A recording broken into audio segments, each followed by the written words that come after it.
Tonight, we wander somewhere older than time and softer than dreams, to a field where flowers tremble in the golden light and empires lean in close to smell their future.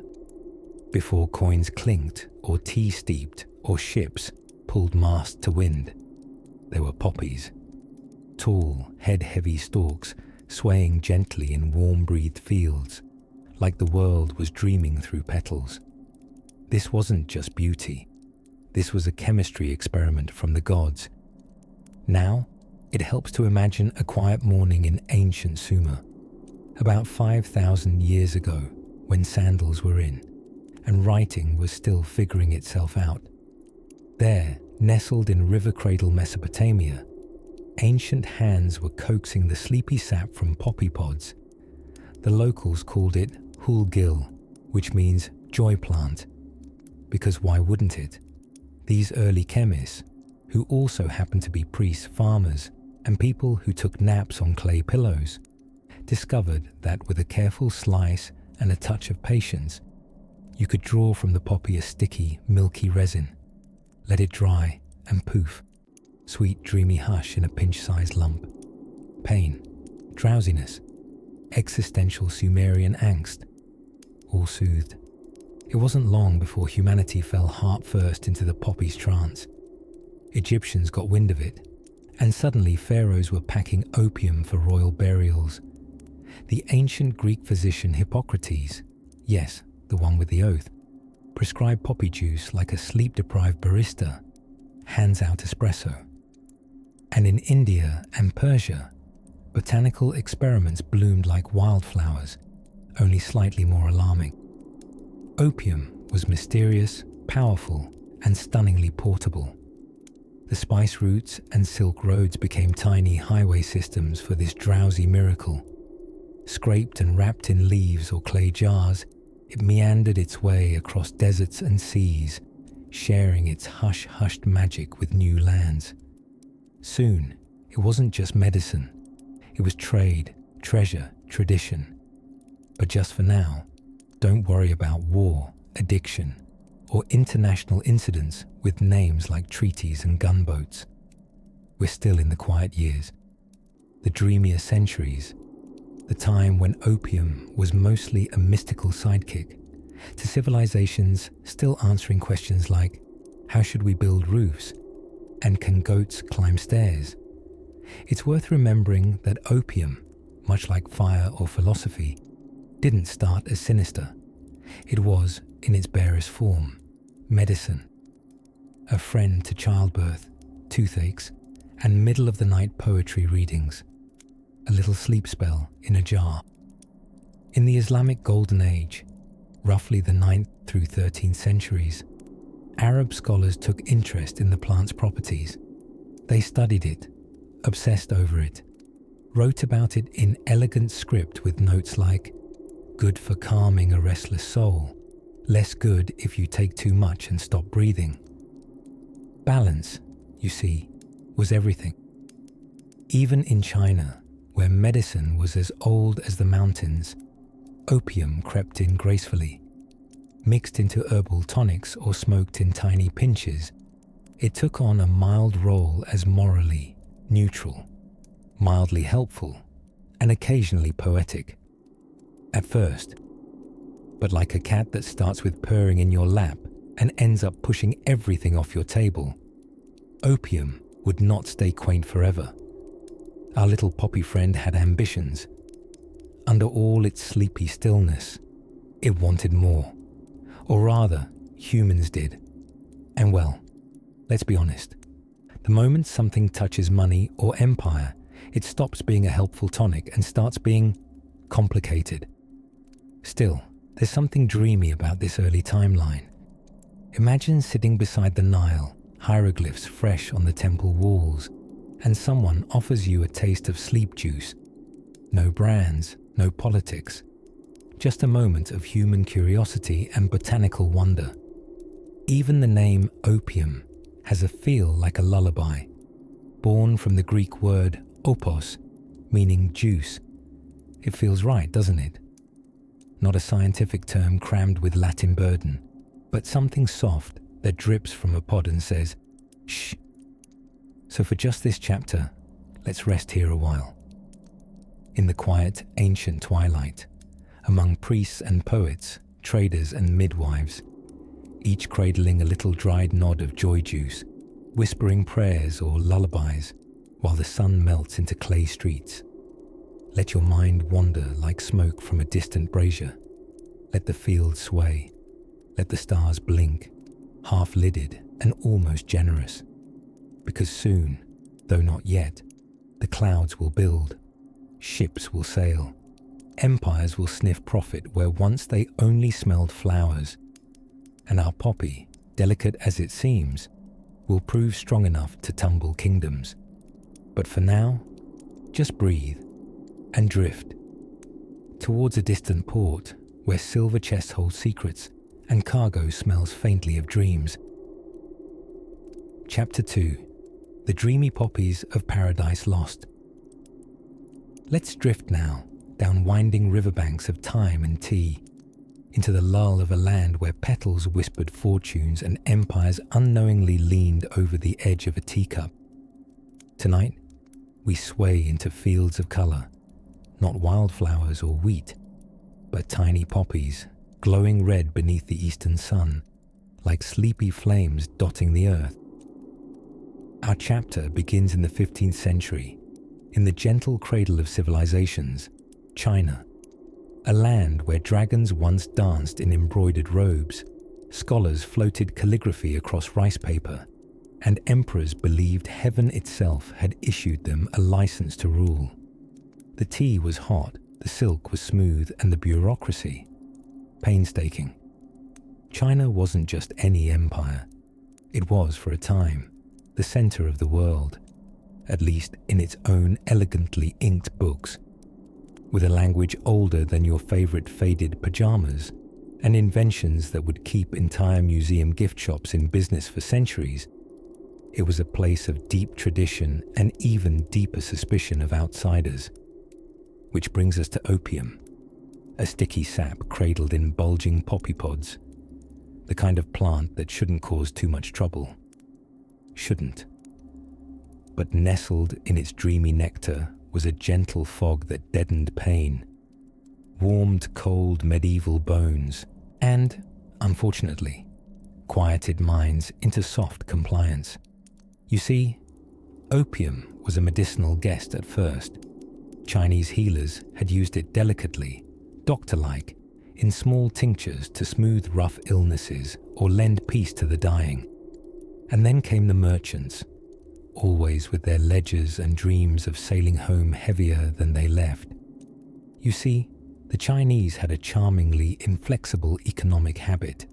They accepted silver, and pretty much only silver, in exchange for their goods. The West, especially Britain, adored Chinese wares. Silk like liquid moonlight, porcelain that rang like music when tapped, and tea, endless tea, lining aristocratic pantries from Bath to Edinburgh. But these imports flooded into Europe like gossip over a tea house wall, and the British treasury started to look pale and anemic with its silver bleeding eastward. So someone, possibly sipping a lukewarm cup of strategy, had a clever but morally wobbly idea. The British East India Company, a sort of maritime vending machine with military tendencies, decided to play matchmaker. They grew opium in India, with its rich soils and increasingly reluctant farmers, and began shipping it into China, quietly at first, like a bad habit tiptoeing in after midnight. This wasn't the good old medicinal opium of Chinese apothecaries. Oh no, this was the mass-produced, muscled-up version, traded in chess and consumed in dens where time melted and resolve crumbled like stale biscuits. At first, Chinese officials blinked, hard, then frowned, then pretended not to see it, like when your uncle nods off at Christmas dinner. But opium seduced in silence. It didn't march in wearing a crown. It slipped around corners, grinning in whispers. By the 18th century, What began as an economic workaround had bloomed into a narcotic entanglement. Millions of Chinese civilians were caught in a smoky embrace, nodding off in parlour corners while their silver trickled out and British coffers perked back up. And it wasn't just the peasants, scholars, soldiers, even officials who probably should have known better. Opium furnished a false calm in an empire suddenly short on answers and long on ashtrays. The imperial court, however, wasn't about to let itself go up in smoke without at least writing a strongly worded scroll. In 1729, Emperor Yongzheng drew his brush across paper and declared war not with armies, but with restrictions. He banned the sale and smoking of opium, but not the import of medicinal opium, a loophole wide enough to float a trade fleet through. And sure enough, the traders kept trading, and the addicts kept dozing, and the empire of the middle gave a long, worried sigh. As the evening darkens and the lamps of the past flicker gently in the wind, we rest now beside the growing storm. What began with petals and whispers was swelling toward edicts and explosions, like thunder muffled under silk. Somewhere between supply and surrender waits our next tale, where diplomacy will stumble on tea-stained treaties and the empire will face a flood more ruinous than any river. Let's drift gently toward that shore. Chapter 3. Tea Leaves and Imperial Greed. Let's close the curtains on the 18th century and shuffle softly into the drawing rooms of Europe, where porcelain cups tinkle on saucers and all the best gossip is steeped in bergamot and colonial ambition. By now, our story bathes in the golden haze of empire. Across seas dotted with sails and seagulls with no concern for geopolitics, the sun was said to never set on the British Empire. And yet, as every good tea drinker knows, the perfect brew requires a touch of darkness. In this chapter, we gently swirl our spoon into the simmering teacup of history and inhale the fragrant steam of the opium tea connection. Yes, the leaves that sparked conversation in London parlours and the sticky resin that silenced souls in Canton were part of the same complicated, globe-spanning brew. Let's begin in Britain, where tweed was king, sideburns meant business, and tea drinking had become something short of a national obsession. Black, green, oolong, jasmine. If it could be dried and dunked, they wanted it. And where did they get this precious tea? From China, of course, the storied land of dragons, dynasties, and an ever-so-strict trade policy. China, especially under the Qing dynasty, had a somewhat chill approach to foreign trade. They weren't too interested in European trinkets or shiny things. Europe, in their view, had little of value to offer, except silver. Big, happy, shiny silver coins. That they liked. So Britain, determined to keep tea time steeped and satisfied, was sending vast torrents of silver eastward, to the point that coffers began to look a little skeletal. British bankers clutched at their waistcoats. Officials dabbed anxious brows. They wanted their silver back, and they had just the substance to get it. Opium. Grown in the warm hills of British-controlled India, opium was the financial boomerang Britain needed. A substance so addictive that many Qing officials themselves couldn't put it down. It was elegant in its cruelty. Sell opium to China, make them pay in silver, then use that silver to buy their tea. And plenty of room for profit in between. Picture the transaction, if you will, like a delicate waltz performed by greedy men wearing powdered wigs. Tea leaves drifted west. Silver coins clinked east. Opium floated back the other direction like a ghostly cloud, and behind it, the shadow of devastation.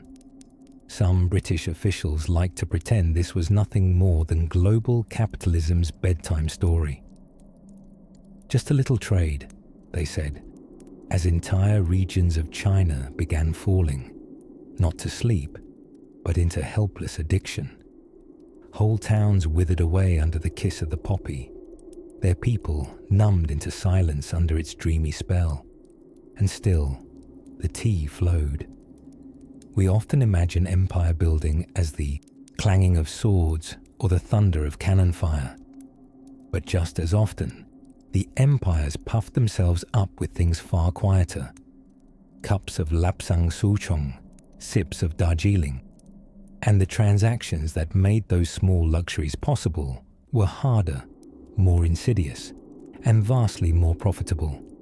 This was not conquest by blood, but by ritual, by habit, by taste. Empire had found its way into the teapot. The Chinese emperors, once so stoically disinterested in foreign bazaar-o goods, grew alarmed as their people succumbed, not to British swords, but British poppies. They appealed politely for Britain to please stop addicting their citizens to smoky resin wrapped in little brown cakes. Britain sipped its tea and said, "What trade imbalance?" Finally, a courageous and, let's be honest, rather exasperated Qing official named Lin Zexu wrote a strongly worded letter to Queen Victoria herself. He asked, nicely, eloquently, and quite correctly, how Britain would feel if the situation were reversed. It was a polite mic drop across continents, but as we'll soon find, defiant letters don't always stop empires, especially ones with steamships and shareholder meetings. Still, a note about Lin Zexu.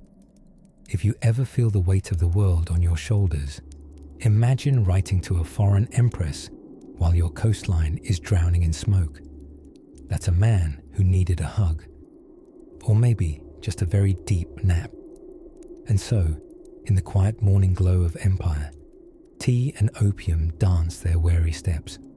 One fueled drawing rooms, the other emptied souls. China would soon rise in protest. Britain would answer with cannonballs disguised as diplomacy. But for now, close your eyes and imagine the swirl of tea in a porcelain cup, the breeze over Bengali fields, the smoke curling from a Canton alley. History is drifting softly now, ready to show us what happens when trade becomes a weapon. Let the sails of our story fill again, gently, on a wind that smells of both jasmine and war. Chapter 4. The Royal Pipes of Poppydom. Gather your blanket cocoon and let your mind drift back in time, somewhere between royal banquets and foreign intrigue, where powdered wigs met powdered poppies. Tonight, we slip quietly into the plush, incense-swirled drawing rooms of 18th century Europe, where opium wasn't just a drug, it was practically a fashion accessory. Long before rock stars and poets waxed poetic about its mystical haze, opium was making polite society just a little more wobbly in the knees and dreamy in the head. It arrived on European shores like a mysterious stranger from the East, seductive, pungent, and wrapped in silk. And like all mysterious strangers in history, it quickly made itself quite at home in aristocratic cabinets and apothecaries. You see, in the 1700s, opium was all the rage. It came bottled, blended, and bragged about. Doctors, with the best wigs powdered and curled to perfection, swore by laudanum, a cheery little mixture of alcohol and opium, quite effective on headaches, coughs, gout, existential dread, poor digestion, heartbreak, and reading too much Voltaire. Every elegant home had a vial or two. Think of it as the original mood stabilizer, available without a prescription, but with a generous pour. Even literary icons adored the stuff. Lord Byron practically pickled himself in laudanum, and Samuel Taylor Coleridge wrote poems while swimming in something like a dream stew of opium and rain clouds.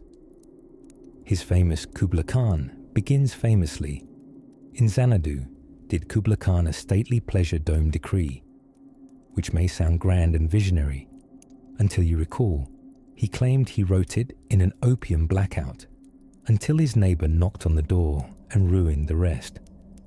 An early example of the phrase, "If you're high, silence your cell." But it wasn't just poets drifting obligingly into reverie. Even the royal court showed their affection for refined intoxication. Queen Victoria, the very embodiment of prudish dignity with a tiara perched on her virtue, was prescribed laudanum now and then for menstrual cramps and melancholy. Some historians say she rather liked it. Others suggest she may have simply been polite about it, much like her feelings on most questionable things. One raises a pinky, one does not complain, and one takes one's medicine. Meanwhile, pharmacists of the day, eager, earnest, and just a little bit mad, began creating the kind of tinctures that offered both pain relief and spiritual confusion. Brands like Godfrey's Cordial and Mrs. Winslow's Soothing Syrup added a cuddly marketing twist to their opium-spiked potions. These weren't just medicines, they were lullabies in a bottle. And yes, they were marketed for babies. If you're picturing powdered wig mothers spooning opium-laced syrup into gurgling infants' mouths to keep them quiet, well, you're picturing things quite accurately. Infant mortality and chemically induced peace were oddly comfortable bedfellows in Victorian nurseries.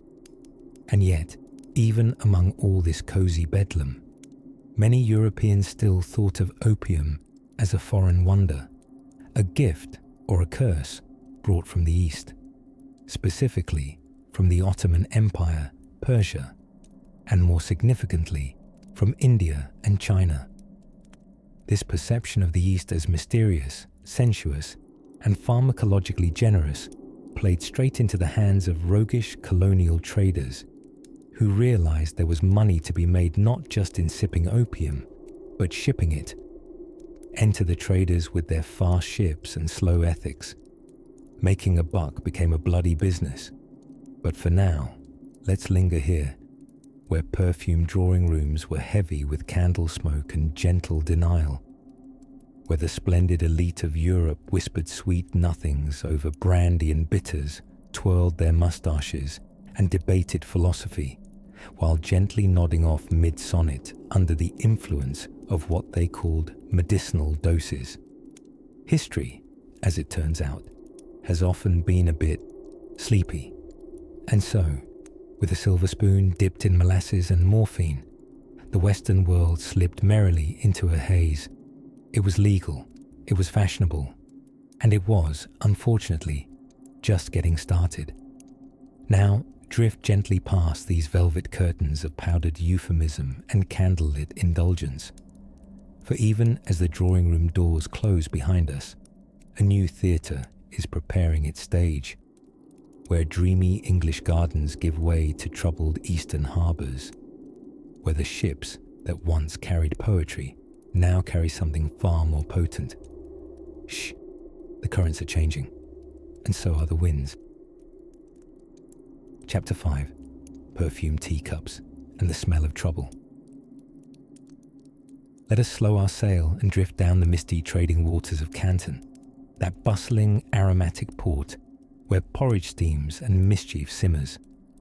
The year is somewhere in the early 1800s, a time when empires played chess with ships and merchants fancied themselves philosophers in velvet waistcoats. You're lying in the hammock of time now, gently swaying above a harbour that smells like roasted duck, seaweed, jasmine tea, and, unfortunately, a very specific kind of trouble rolled up neatly in poppy-stained parchment. Here in Canton, also known as Guangzhou, the Qing dynasty operated under a trading system known as the Canton system, not to be confused with a soup-making system, though both did involve simmering for extended periods and resulted in discomfort for more than a few Englishmen. Under the Canton system, all foreign trade had to pass through a single port, a single guild of merchants called the Kohong, and a single pounding headache for the British East India Company. Picture a tea-loving empire, delirious for China's chinaware, silk, and those precious leafy green tea bricks, which the British upper crust considered both refreshment and personality. The problem? China didn't particularly want anything in return. The balance of trade was, as scholars say, awkward, kind of like showing up to a potluck with only your opinions. But if there's one thing history teaches us, right after avoid land wars in Asia, it's that empires are allergic to trade deficits. In response, the British, with that signature cocktail of confidence and questionable ethics, found a product China would crave: opium. Grown in the soft, humming poppy fields of British-controlled India, harvested by farmers who probably would have preferred to be growing anything else, and sailed across oceans in clippers carved for speed. Opium entered China not through invitations, but through loopholes, those exquisite little diplomatic wormholes through which all manner of mischief wiggled. Now, the thing about opium is, well, it's deeply unsuitable as tea, but it's quite effective at dulling reality. And in the rapidly populating alleys of Canton, where debts were high and calendars were stressful, reality could use some dulling. Consumption increased. Dens opened. Palaces wrinkled their brows. And the Qing court began to grow increasingly uncomfortable. Less because it was morally appalled, and more because its silver reserves were vanishing faster than an honest man in an imperial court. Stickiness set in, the sort of stickiness reserved for molasses and multinational hypocrisy. The British weren't officially trading opium. No, that would be gauche. Instead, they followed the tried and true colonial motto: deny everything, profit from everything. The actual selling was done by private merchants, or so the official records wink.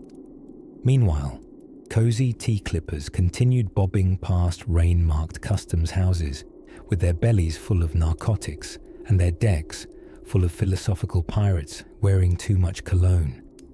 It was an age of contradictions, an era in which statesmen smoked opium in private while publicly denouncing its presence as if they'd never met.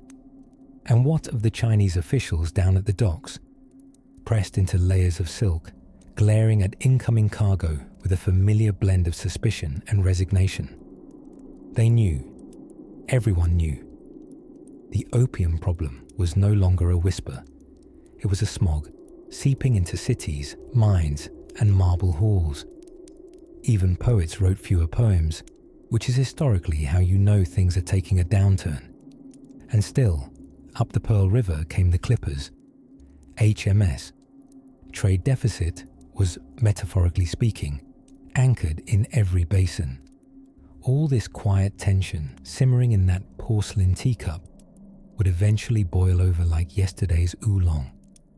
Not just a clash of economics, but of understandings, of what it meant to rule, to resist, and to retreat into powdered dreams. But before the storm, there must be silence, and before the silence, bureaucracy. As the moon owes its glow to the sun, our story now orbits gently toward a figure with his eyes narrowed at maps and his nose wrinkled at smoke. A man charged with the unenviable task of saying no to addiction, empire, and the entire British Navy. We've drifted quite far now, haven't we? But not to worry. The breeze is warm, the stars agreeable, and our next steps take us deeper into the jasmine-scented puzzle of resistance. Chapter 6. Tea, Silver, and Silent Sabotage. The Trading Balancing Act. The sea was calm, fog resting like an old cat against the sails, and in the harbours of Canton, the world quietly rearranged its gold, or more accurately, its silver. Because in the 18th century, There was one thing the British Empire desired almost as much as victory, and that was tea. Not just any tea. No, it had to be Chinese tea. Elegant, mysterious, brewed from the hills of Fujian and Yunnan, touched gently by dew and fermented just enough to make the Queen feel fancy at 4 p.m. But here's the dreamy catch. China didn't want anything the British had to sell. Britain sent clocks, wool, and good looks in powdered wigs. China squinted politely and said, "No thank you." So the British bought tea, crates of the stuff, and they paid in Spanish silver dollars, the imperial Venmo of the day. Trade ships in both directions arrived like clockwork, and silver flowed one way, tea the other. As far as trade imbalances go, it was the economic version of a British butler politely hemorrhaging cash. Silver was, to put it sleepily, slipping through Britain's fingers like a daydream mid-nap. This wouldn't do. Not for an empire that loved control and harboured a tea addiction, louder than its conscience. So Britain's secret weapon, for this we must sigh and whisper, opium. Now, in this chapter of our Twilight Tale, we find ourselves at the inflection point of trade alchemy, where every crate contained contradiction. Enter the British East India Company, a name so bureaucratic, so beige, you'd assume they sold ledgers and biscuits. But make no mistake, this corporate entity was more powerful than some countries.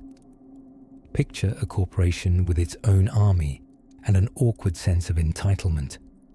The company had its eyes on India, which, in sleepier centuries past, had been growing opium poppies like they were fields of dreams. In Bengal and Bihar, farmers laboured under heavy taxes and heavier supervision to harvest the thick, tarry sap of the poppy.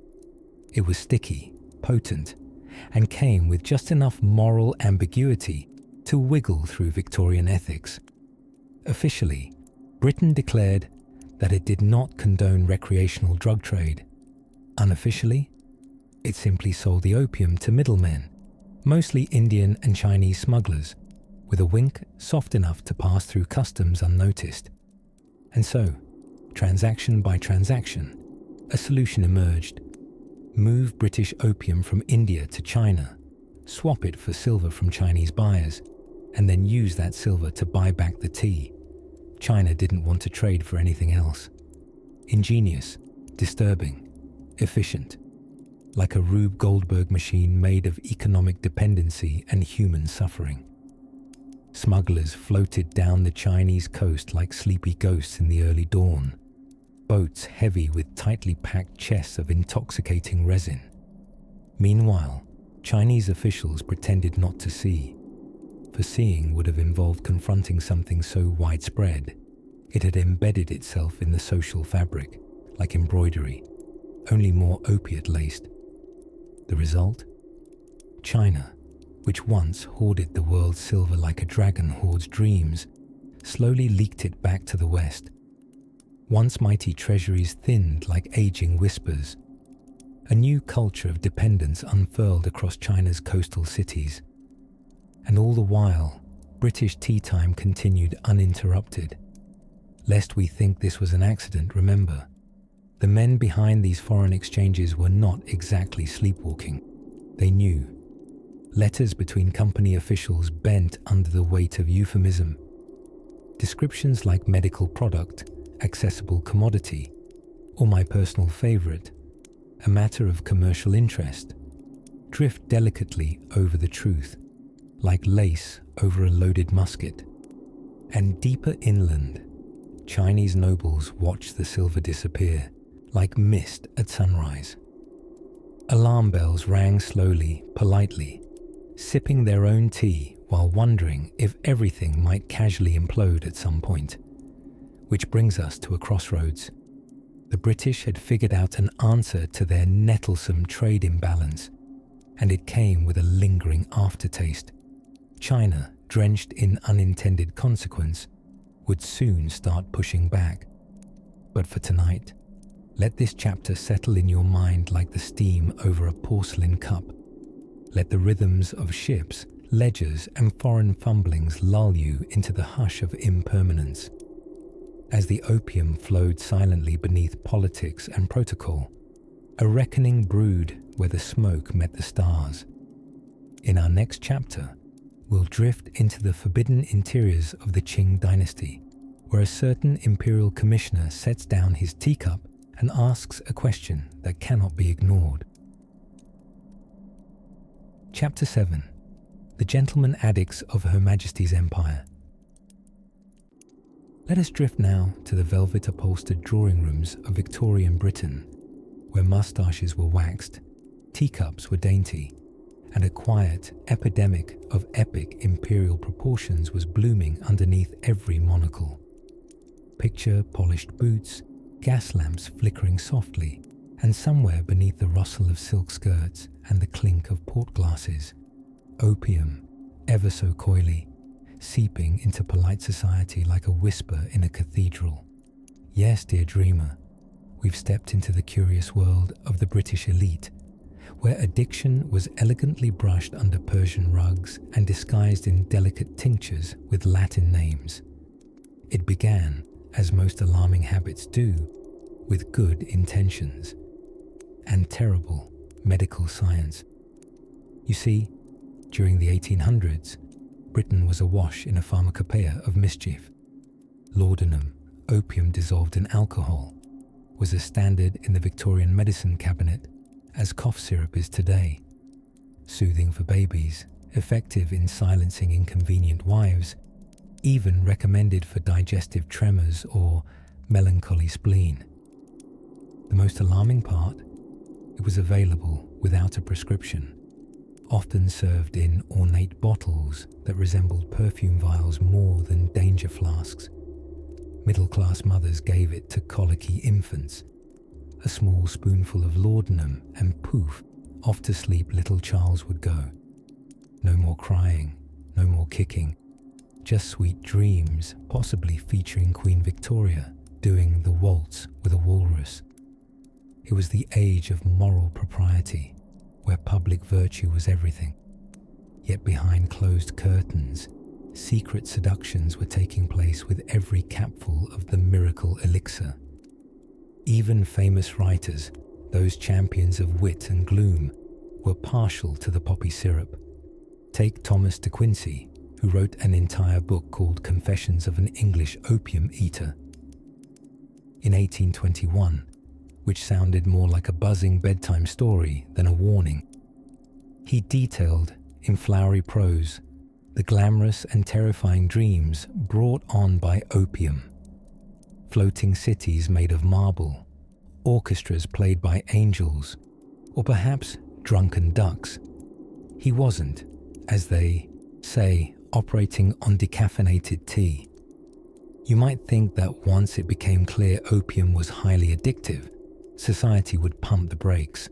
Not quite.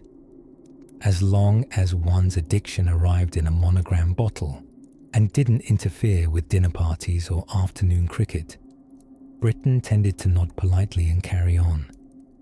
This was not the harrowing image often conjured by modern drug crises. No, these were the quiet addicts, the lawyers, bankers, poets, and clergy, lost in daydreams wrapped in taffeta. Shall we peek in on one such gentleman? Imagine a Mr. Algernon Fitzhugh Smythe, a barrister of middling reputation and absolutely top-tier cravat game. He begins his morning with a modest breakfast of boiled egg, toast, strong tea, and a half-dropper of laudanum. Not enough to dull his senses, just enough to make getting through legal briefs feel more like drifting on a gentle canal of Latin phrases. By afternoon, he's moderately floaty. He pens a few letters, waxes poetic about metaphysics, possibly forgets to wear his shoes outside. But it's all rather dignified. After all, his housekeeper, Miss Penelope, ensures his bottles are arranged alphabetically, and he pays the laudanum apothecary on time, which is more than can be said for the butcher. Now, behind this peculiar epidemic were a set of eerie ironies. Britain, while importing 40,000 pounds of opium annually in the 1830s, was simultaneously exporting it to China with unblinking enthusiasm. It was, quite literally, addicting one civilization externally, while soothing another internally, like someone selling umbrellas in a storm while quietly bailing water from their own ship. It was said that Queen Victoria herself might have had personal access to opiated remedies via her royal physician. Perfectly acceptable, of course. It was the age of smallpox outbreaks and migraines treated with things like arsenic, so a smidge of poppy sap was arguably one of their more reasonable prescriptions. Despite being a nation wrapped in lace and empire, the British public had quietly become customers of the very substance they condemned abroad, or at least politely ignored at home. The hypocrisy was not so much secreted as embroidered into the very fabric of Victorian civility. Did anyone try to stop it? Well, concerns began washing ashore. Some doctors issued warnings. A few newspapers boldly published op-ed columns titled things like, "On the dull danger of drowsy drops." But as with any substance that numbs both pain and boredom, the answer tended to be, "Yes, but only a little, dear." The eventual shift in public opinion would come much later, after tragedy, legislation, and the uncomfortable realization that opium had never been just a foreign problem, but a mirrored one. But hush now. Let's leave Mr. Fitzhugh Smythe adjusting his cravat in a haze of poetic reflection and drift gently onward. To another place, awash in oil lamps and ink-stained ledgers, where ships were sailing, profits were swelling, and an empire was calculating its cravings on a chalkboard of trade winds and silver coins. Chapter 8. Tea tables, trade winds, and the Queen's secret addiction. Nestled amid porcelain cups and polite conversation, a quiet revolution was brewing, and it tasted faintly of bergamot and geopolitical chaos. As the 18th century yawned into the 19th, Britain had a problem. Not the kind you write to your MP about, but one deep enough to rattle the china. The British adored tea, positively bathed in the stuff. Morning tea, afternoon tea, high tea, low tea, perhaps a spot of mid-garden between snacks tea. The East India Company, that juggernaut of British trade, was funneling tons of it in from China, where the leaves shimmered with mystique and profit. But here's the wrinkle. China didn't want anything in return. At least, not much. Chinese emperors had little need for British manufactured goods. They already considered themselves the center of the universe, and when you've got enough silk, lacquerware and philosophy to fill a dozen dynasties, who needs woolens or warm gin? So Britain was bleeding silver. Seriously, shipping it away by the boatload just to secure another pot of lapsang souchong. What's a global empire to do? Well, opium, of course. As if guided by a particularly daring tea leaf reading, British merchants went for the economic jugular. The East India Company orchestrated poppy cultivation in British-controlled India, Bihar and Bengal to be precise. These fields bloomed into imperial gold. The harvested opium was then ferried across the turquoise arms of the Indian Ocean and cooled under the sleepy stare of the South China Sea. And there, in the Middle Kingdom, it met its market. China, it turned out, had a bit of an appetite. At first, opium was a medicinal curiosity. Prescribed in modest drops, it was a tonic for aches, like sipping warm nostalgia. But the line between remedy and reverie thinned quickly. Smoking opium became less about healing and more about floating, bodily and fiscally, from reality. By the early 1800s, millions of Chinese citizens were hooked. Scholars, merchants, labourers, even imperial guards. Everyone seemed to be chasing the dragon, whose breath smelled faintly of colonial mischief.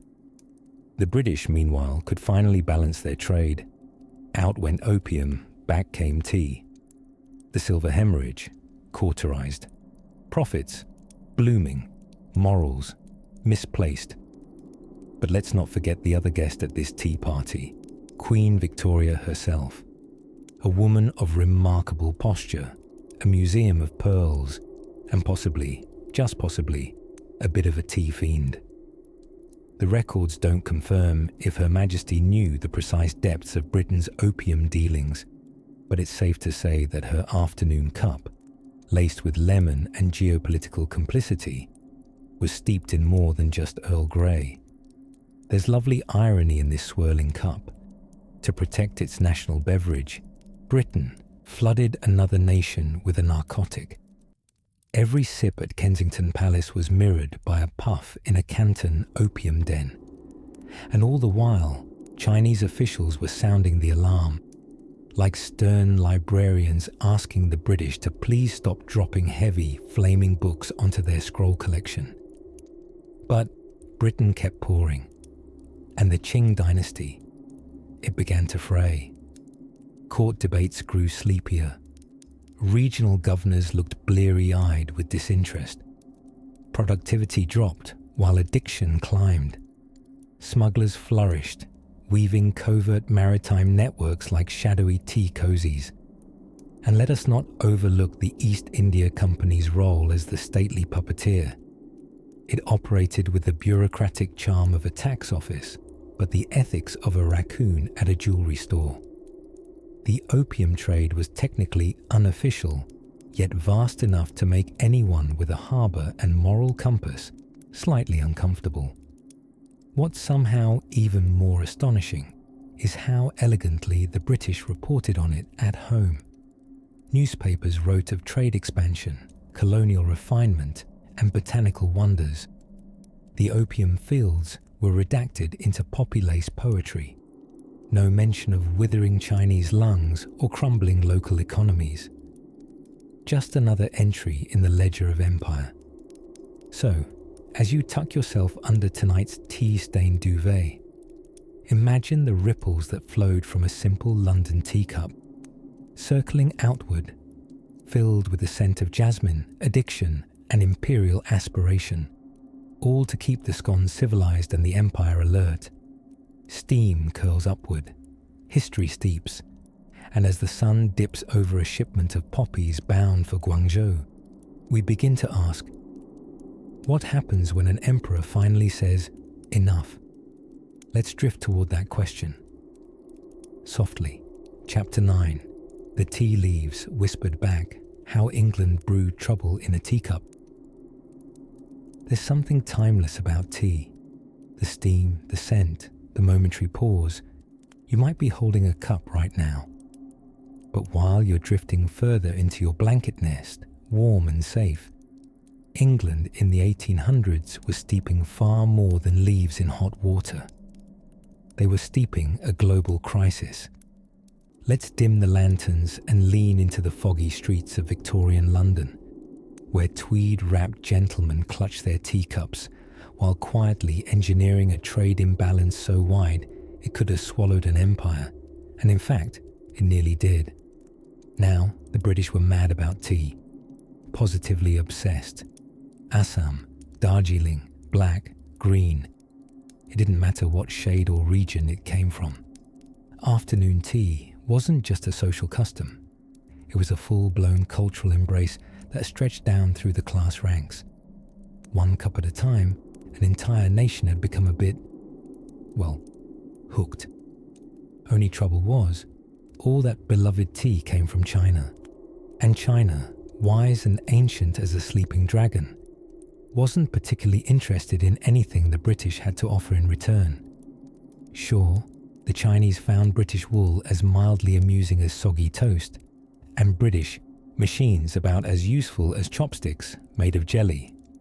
So England kept sending silver, tons of silver, to buy tea, silk, and porcelain. piles of precious metal vanishing into Chinese treasuries, one ladylike sip at a time. The British East India Company, that rather smug Frankenstein of commerce and colonization, started to feel this imbalance in the coin purse. And do you know what happens when a company with borderline state powers and an addiction to tea starts losing money? It gets creative. This is where the story brews into something a bit darker, some clever, or we might say unscrupulous. Minds realized there was something China did want, whether it knew it or not. Opium, that dreamy, sticky, dangerously soothing resin, which Britain just happened to grow in abundance in India, their imperial backyard. So, Britain began smuggling opium into China in exchange for silver, and then used that silver to buy more tea to cart back to London. It's like using cookies to pay your sleep-deprived roommate for coffee, then turning around and selling that coffee back to him. Eventually, someone's going to start shaking. Opium flowed in, silver trickled out, and China began to suffer. Men, women, sons, fathers, entire communities fell under the haze. Opium dens blossomed like dark poppies along the fringes of society. The Chinese emperor saw the bones of his dynasty laid bare beneath the smoke. And not liking the look of that, he finally declared, "Enough." Enter Lin Zexu, a scholar official with calligraphy sharper than steel and a moral spine made of tempered jade. He wrote impassioned letters, including one to Queen Victoria herself, gently wondering, "Does your Majesty approve of poisoning my people?" Now, the letter probably never reached her, or it was filed in one of those royal drawers labelled "Things Too Uncomfortable to Read Before Breakfast." Either way, Lin Zexu eventually took matters into his own very clean hands, confiscating and dramatically destroying thousands of pounds of British opium in a sort of anti-drug tea party. Without the tea, of course. This, predictably, did not go over well with the British government, or with opium's most invested dealers in jackets with ships for shoes. They took one look at their smoking profits and declared war, and thus the First Opium War puffed into view, a conflict ignited by smoke and sustained by commerce. Military might shelled Chinese shores, while Parliament back in London debated treaties between cucumber sandwiches and sips of the very tea financed by opium. It's hard to say whether any of the clergymen who sipped their oolong in the drawing rooms of Mayfair knew or cared that their calm cups were steeped in pain across an ocean. But such is the story of empire, isn't it? A lovely garden party on one side, a storm of suffering on the other. And through it all, the tea kept pouring. So, dear listener, as your thoughts begin to swirl like leaves in a hot cup, let us gently drift toward what happened after the smoke of war settled. Because the treaties signed between battles, those delicate little parchments, would change more than China's harbours. They would open gates that had remained closed for centuries. As the firelight dims and your mind sails gently downriver, we'll follow the shimmering ink trails to the curious ports where Britain came bearing treaties and more opium with a bow. Chapter 10. Poppies, Pipes, and the Port of Canton. Let's drift now to the soft, humid shores of southern China, where the moonlight dances on the Pearl River Delta, and the city of Canton hums like a bamboo flute in twilight. The year is somewhere in the early 1800s, and if you listen closely, you might hear the rustle of silk robes and the gentle clink of porcelain teacups, though not everything brewing in those tea leaves was as calming as chamomile. Welcome to the Canton system, an experiment in international trade that was less free market and more like a dance where only one person was allowed to lead and everyone else had to wear slightly uncomfortable shoes.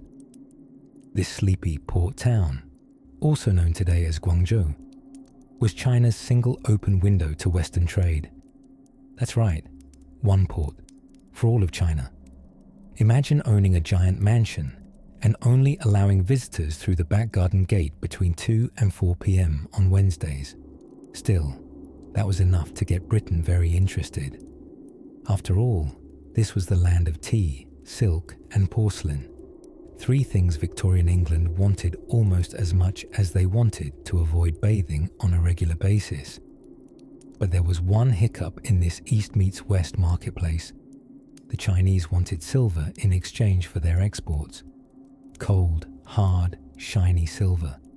And aside from silver, they weren't especially impressed by anything the West had to offer. British textiles, too woolly. Clocks, too tick-tocky. British manners, slightly oversteeped.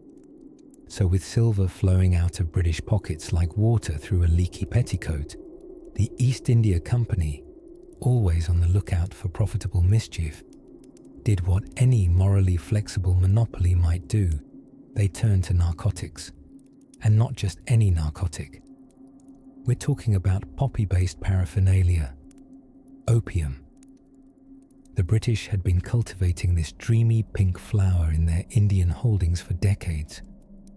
Like a sleepy little secret garden, fields of opium poppies bloomed under the subcontinental sun, just waiting to be not so legally shipped across the Bay of Bengal.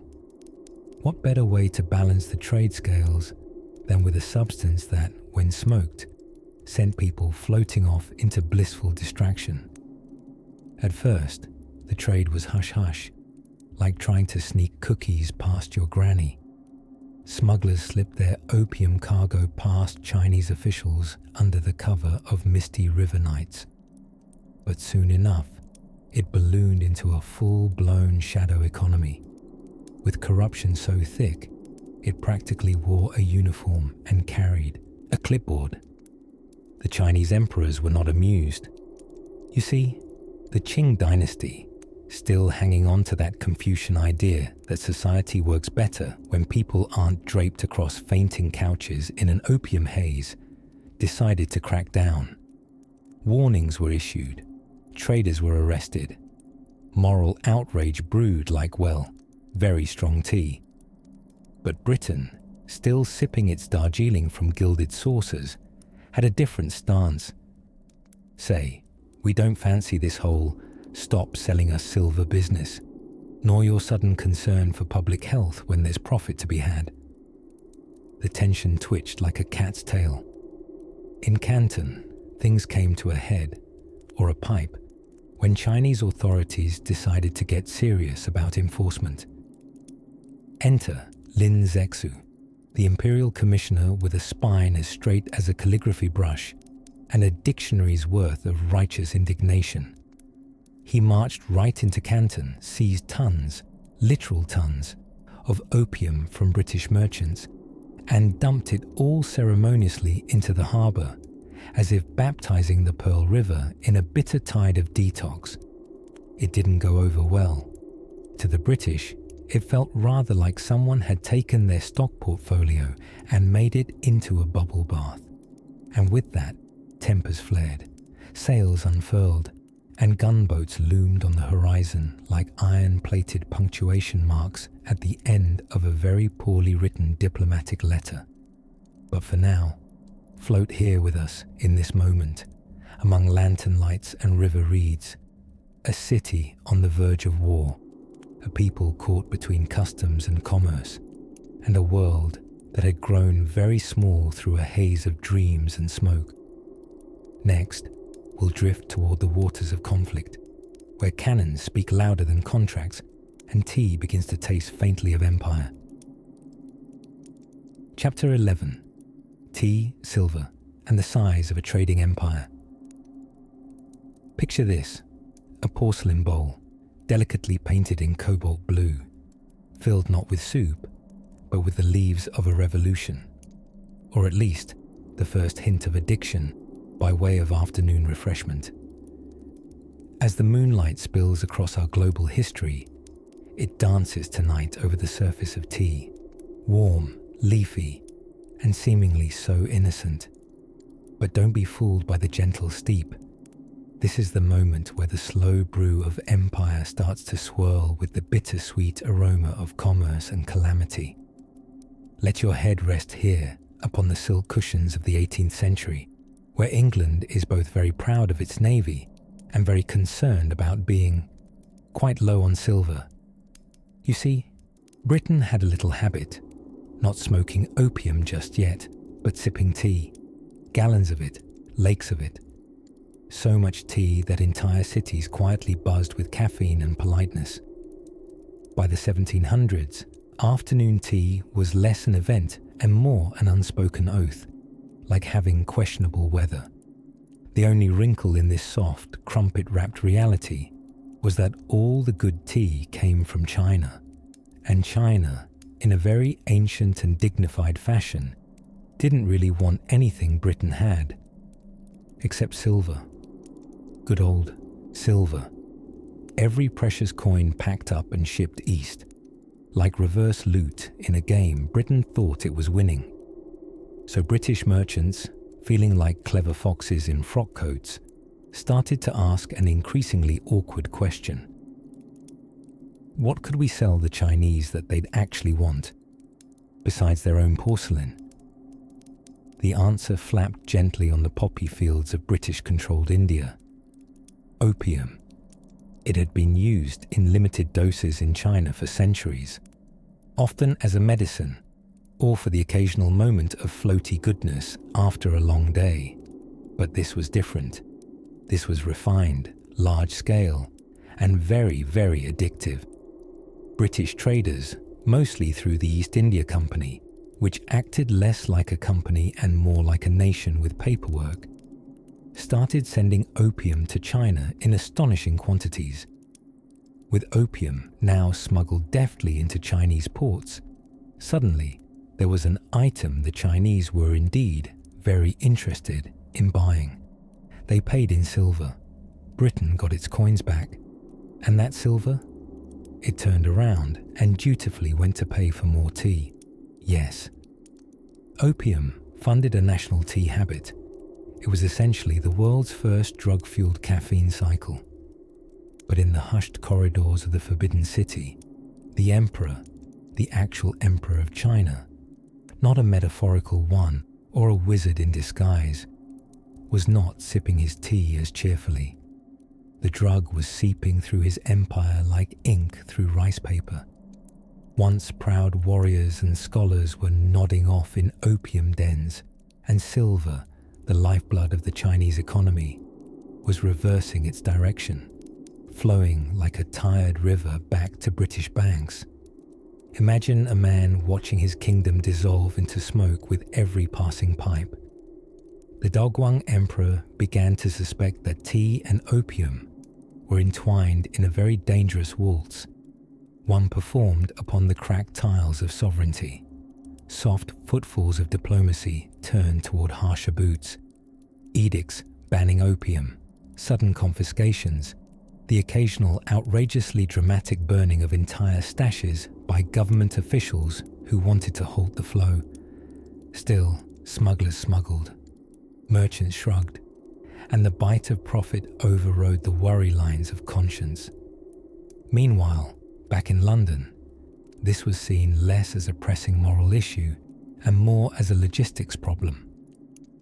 How dare they resist, muttered parliamentarians between spoonfuls of jam and complex colonial equations. The sleepy swirl in your mind may be asking, how did we get here? From sipping warm tea under an English tree to dismembering economies one leaf and pipe at a time. History, like tea, gets darker the longer you steep it. So let your eyes begin to close, your breath soften, as we drift along the slow, syrupy current of global commerce, a maritime lullaby sung not by merchants, but by the tides of desire, diplomacy, and dependency. Ahead lies confrontation, simmering like a kettle just before the boil, its whistle ready to split the quiet air. And when it does, the smoke, won't just come from opium pipes, but from cannon fire on foreign shores. Chapter 12. Tea, Trade Winds, and a Very Polite Pirate War. Candlelight flickers across a velvet map, impossibly intricate, a globe flattened into scroll-like dreams. Along its coastlines sail great wooden ships, their sails puffed like sleepy clouds, their bellies full of leaves, tea leaves mostly, but also silk, treasure, and just a whiff of smug imperial ambition. Ah yes, we've arrived in the 1830s, when Britain was feeling a bit parched, a tad greedy, and absolutely certain that someone should be selling them tea on better terms. China, vast and confident behind its mandarinate walls, disagreed. Let's unfurl a little context first. Like the empire's finest silk, Britain, you see, had a tea addiction as fierce and fussy as a cat with a specific brand of tuna. The British upper crust, wigged and waistcoated, sipped and slurped its way through millions of pounds of Chinese tea annually. Green tea, black tea, oolong, steamed, steeped, and sipped under moody London skies. It was the empire's pacifying potion. The problem? China didn't want anything Britain was offering in return. Wool, too warm for Guangzhou. Clocks. The Chinese had been timing tea steeping since before the Tudors were tumbling out of bed. British silver coffers began to dwindle like a bedtime candle burning low. Enter Plan B, or more precisely, Plan Opium. The British East India Company began quietly, and then quite loudly, smuggling opium grown in British-controlled India into the Chinese southern coast. Barrels and bricks of the dreamy, sticky resin flowed into the Middle Kingdom in exchange for precious tea. One drug-forming nation feeding the habits of another, all swaddled in bureaucratic letters and naval timetables. History can be so poetic in its absurdities. You see, opium allows you to dream grandly while the world yawns beneath your feet, but it also tends to destroy economies and families with the subtlety of a drunken rhinoceros in a tea shop. By the 1830s, millions in China were addicted. Officials began to worry. Emperor Daoguang sent in a stern, sandal-wearing official named Lin Zexu. He was like the hall monitor of Chinese morality, and he did not come to play. In 1839, Lin seized and destroyed some 20,000 chests of British opium at the port of Canton, pouring it into the sea like some ancient, upside-down Boston Tea Party. He did it with great ceremony and a strategic absence of British permission. The response was swift, and by swift, I do mean there was suddenly a British gunboat in southern waters, and a war was politely declared. The first Opium War had begun. Now, let's not imagine this was a wild, chaotic war of roaring battles and battlefield heroism. It was more of a slow, costly maritime argument. Picture it not so much guns of Navarone, and more Jane Austen's naval disappointments. The mighty Royal Navy, tuned up since that whole business with Napoleon, breezed in with iron ships and itchy treaty fingers. The Chinese fought back bravely, but technologically, it was like a kite fighting a cannon. Coastal forts crumbled gently, like over-damped dumplings. The language of the war was full of diplomatic lace, incursions, fortified disagreements, and constructively aggressive trade negotiations. By 1842, diplomacy had limped toward the Treaty of Nanking. China was forced to open 5 new ports to foreign trade, pay a rather nasty sum of silver, and, most famously, hand over Hong Kong Island to the British. It was like losing your front porch in a polite, heavily footnoted burglary. Now, Hong Kong. Well, that little rocky outcrop will go on to play quite the part in our tale, but we'll leave it for another sleepy page turn. For now, Imagine the warships quietly anchoring as the ink dries on an unequal treaty. The once silent Pearl River Delta now echoes with distant English accents and the creak of wooden docks. Chinese merchants stare into the mist and wonder if history, perhaps, made a wrong turn at tea. So drift there, on the tide of soft waves and hard negotiations. History bows gently, but never ends. And as twilight stretches its silk sleeves across the South China Sea, another storm brews in the folds of the next treaty, one even more opium-laced than the last. Chapter 13. The Whispering Ships of Malacca and the Imperial Teacup Effect. In the low sigh of the South China Sea, where night glimmers over quiet currents and time drifts like spice-laden mist, we find ourselves in the Strait of Malacca, a name that sounds like a dessert and behaves like a bottleneck.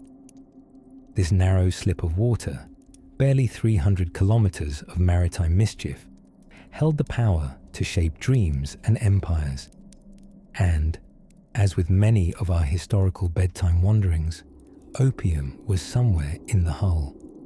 Centuries ago, long before budget airlines and red-eye flights, the fastest way to deliver tea to your teacup in London or cracked porcelain in Paris was by ship, and the shortest route from China to the Western world passed through Malacca. This strait was, effectively, the Suez Canal's mysterious, tropical cousin. It didn't need engineering, just wind, sails, and the enduring patience of sailors with questionable hygiene and even more questionable maps. Now, while European merchants scurried about like colonial hamsters, the British found themselves in an economic pickle that smelled faintly of jasmine and financial despair. They wanted Chinese tea. Nay, needed it, and not just in a casual, biscuit-accompanying way. This was deep national addiction. We're talking 4 to 6 cups per citizen per day by the mid-1800s. That's not hydration, that's a lifestyle. China, on the other hand, was having none of Britain's money, mostly because Britain didn't have anything China particularly wanted, other than silver. And silver was shinier than trust and more valuable than nuance. So what's an empire to do when it's guzzling gallons of another country's tea and running out of pocket change? Ah, yes. Enter opium, stage left, carried in the sails of ships like time's sleekest tide. British merchants began to funnel opium from their conquests in India to the southern ports of China, discreetly chaperoned through trading outposts like the port city of Malacca. These ships glided quietly through the strait, some noble, some naughty, stacked with crates that shimmered with a dark promise. It's almost poetic, if you ignore the dreadful consequences. Medicine turned into a merchant's trick. A poppy's sleepy essence transformed into billable addiction. While the tea flowed into British bellies, opium seeped into the bedsides and bloodstreams of China. A perfectly unbalanced exchange. Now let's zoom gently back to Malacca, that sandy, sun-kissed jugular vein of global trade. Though a sleepy port today, in the 18th and 19th centuries, it bustled with the sound of dozens of languages, creaking rigging, and probably more mosquitoes than even nightmares could handle. Malay fishermen, Portuguese traders, Dutch administrators, and Chinese merchants, all doing their very best to look like they weren't entirely sure who was actually in charge. And most of the time, they weren't. For a brief period, the Dutch controlled Malacca, then blink, here come the British, like a colonial game of musical chairs. All the while, ships full of opium used the strait as a revolving door. The drug trade never wore a crown, but it had impeccable navigation skills. Meanwhile, back in London drawing rooms, dainty porcelain clinked with haughty delight. No one sipping their bergamot-scented brew seemed to notice, or perhaps care. that every cup was indirectly sponsored by someone else's spiraling dependence. And make no mistake, it was all very hush-hush, la-di-da colonialism, wrapped in ruffles and maps pretending to be hugs. Smuggle a little contraband, sip a little tea, repeat. History, as you'll find, does love a quiet irony. The ships that passed through Malacca at night, their lamps swaying like fireflies, carried more than goods. They carried destinies in crates, sealed wood hiding delicate white powder, odorless, potent, illegal, but profitable, always profitable. These schooners and clippers, vessels with names both pompous and poetic, the Indiaman's dream, the celestial hope, the Narcissus, which feels a little on the nose. They'd race monsoons and dodge pirates and customs officers alike, all while whispering through the waves, carrying the weight of 2 continents' desires. And as the stars flickered above the strait, one could almost imagine them watching. These ancient lights, spectators to suffering and supply chains, blinked across millennia, unimpressed, yet ever present. So as the wind slows and the sails slacken in your mind's harbour, rest easy amid the gentle waves and commerce-laced lullabies. Ahead lies another harbour, another city, and another moment in this oddly poetic history of intoxication, trade, and the strangely caffeinated charade of empire. Chapter 14. The poppiest war you've never slept through. The Second Opium War. Imagine lying back on a silk pillow in the autumn of 1856, somewhere in a perfumed Canton breeze, when suddenly, without much fanfare and with surprisingly poor strategic foresight, the Second Opium War breaks out. Yes, that's right. There was a sequel, because history, like certain summer blockbusters, doesn't always know when to quit. Let's float gently into this chapter of imperial discomfort, with empires puffier with pride than strategy, and diplomats marching into disaster as though it were a garden party with swords. The Second Opium War, also known, with exquisite historical understatement, as the Arrow War, began with the kind of event that would seem trivial if it didn't eventually lead to cannonballs and colonial awkwardness. In October 1856, a Chinese-owned ship called the Arrow, which had previously been registered under the British flag, but had conveniently let its registration lapse, became the center of an international fuss.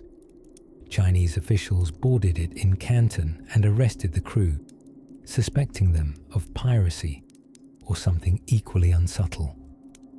The British, ever keen on a good diplomatic kerfuffle, claimed their flag had been insulted, even though it technically wasn't their flag anymore. It's like demanding a refund for a teapot you broke 6 months ago, insisting it was under warranty, only to discover you never actually bought it in the first place. Never mind that. The outrage had been lit, and Her Majesty's gunboats began polishing their cannonballs. Now mind you, the British weren't entirely alone this time. The French were lured in, not by opium profits, but by their own delicious brand of international indignation. In 1856, a French missionary, whose name practically yawned colonial wholesomeness, Father Chapdelaine, was executed in Guangxi. This gave Napoleon III just enough righteous fury to join the fray, smeared in incense and foreign policy. So just like that, Britain and France cozied up as allies, an Anglo-French double act, complete with matching fleets and a yearning for trade concessions disguised as stern moral superiority. The Chinese Qing dynasty, for their part, were, as they often found themselves in these delightful chapters of 19th century history, woefully unprepared. The imperial court in Beijing was still more concerned about internal dissent, bandits with fabulous mustaches, and soothing the dragon-faced bureaucracy. Foreign sailors in the south, an afterthought with a few extra gunpowder puffs. By 1858, the war was humming like a lullaby sung by steamships.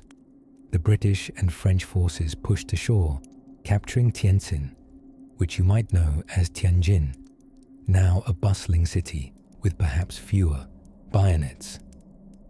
The Qing found themselves seated across from European diplomats at another table of reluctant concessions. The resulting treaty, known sweetly as the Treaty of Tientsin, was like a menu no one really wanted to read, but everyone had to sign. Trade rights were expanded, more ports were opened, foreign embassies were to be allowed in Beijing, which the Chinese thought was about as welcome as discovering a tent full of hedgehogs at your tea ceremony. But the Qing court dragged its silken sleeves, reluctant to ratify the treaty. So of course the British and French came back in 1860, storming Beijing no less. After all, nothing says diplomatic persistence quite like setting the Summer Palace on fire. Yes, the infamous burning of the old Summer Palace, Yuan, remains one of those events that's remembered with equal parts sorrow and disbelief. A sprawling collection of gardens, art and architecture, razed in retaliation for the mistreatment of British envoys. It's a bit like burning the Louvre to avenge a slighted ambassador, dramatic, irreversible, and deeply unhelpful to future tourists. By the end of this hot-tempered symphony, the Chinese Emperor Xianfeng had fled the capital, and the Qing had to accept terms under duress. More opium flowed, more missionaries arrived, and Western powers officially moved into the old imperial city with the pomp of uninvited party guests bringing their own furniture. Soothingly, the war came to its end, not with a bang, but with a bureaucratic flutter of signatures, trade protocols, and imperial shrugs. The Treaty of Beijing sealed it in 1860, granting foreign legations in the capital and legalizing the opium trade entirely. Yes, they legalized it. Fully. A war started because people were selling addictive narcotics to an unwilling population, and by the end, those people were given more ports, more power, and a front row seat in the Emperor's city. But hush, dear listener. Before we scold the past too sternly, remember, empires are often just ambitious dreams wearing armor and sipping tea on stolen time. Next, we float through smoke-filled rooms where secret deals, city maps, and empire dreams were drawn, sometimes not in ink, but in opium tar. Chapter 15. The Smoky Courts of the Qing Dynasty. In the velvet hush of 18th century Beijing, where palace lanterns glowed like sleepy fireflies beneath the inked sky, the forbidden city murmured with secrets spiced not with cinnamon or sandalwood, but with the slow-burning tendrils of imported opium. Yes, it's here, in the ornate silence of dragon-carved halls and silken robes, that our tale drifts next, into the hazy courts of the Qing dynasty, where diplomacy began to smell faintly of smoke. Now, let's picture it together. The emperor, seated like a stone lotus on a throne of lacquer and gold, his court around him, bearded scholars, stoic eunuchs, and ministers flapping like very important pigeons in embroidered robes. The mood, formerly drowsy. The conversation, tuned to the key of high bureaucracy. And just beneath this elegant pageantry, invisible to the eye but stubborn to the nose, lingered the creeping perfume of habit. You see, by the mid-1700s, opium wasn't just arriving in China. It was pitching a tent, setting out tea, and leaning back with its slippers off. A little context in our calm corner of time. The Qing Empire was awash in silver, the currency of the realm, and Europe, specifically Britain, was absolutely obsessed with Chinese tea, not just a polite fascination. No, Britain's tea obsession in the 18th century could have sipped the Thames dry. China, however, had little use for European goods and demanded silver in return. This created what economists would call a trade imbalance, and what an opium smuggler would call an excellent business opportunity. Enter the British East India Company, clinking with coin and ever so gently sidestepping legality. They finessed a devilishly simple plan: grow opium in British-controlled India, smuggle it into China, trade it for silver, and then take that silver back to buy tea. This financial pirouette was both brilliant and deeply problematic. By the 1820s, the Qing dynasty faced a ticklish dilemma. Millions of its citizens were developing a fondness for the sweet-smelling smoke, like a nation collectively deciding naps were better with a pipe in hand. Even worse, the silver that made China so economically serene was now draining away like loose change falling down a silk robe. The empire's currency was disappearing into British hands, and its people were slowly floating into stupor. And the court noticed. Oh, they noticed. Edicts were drafted with furious calligraphy. Officials dabbed their brushes into imperial ink, composing mandates that banned the import, sale, and use of opium. Smugglers were threatened with execution, and yet, oddly, more ships arrived.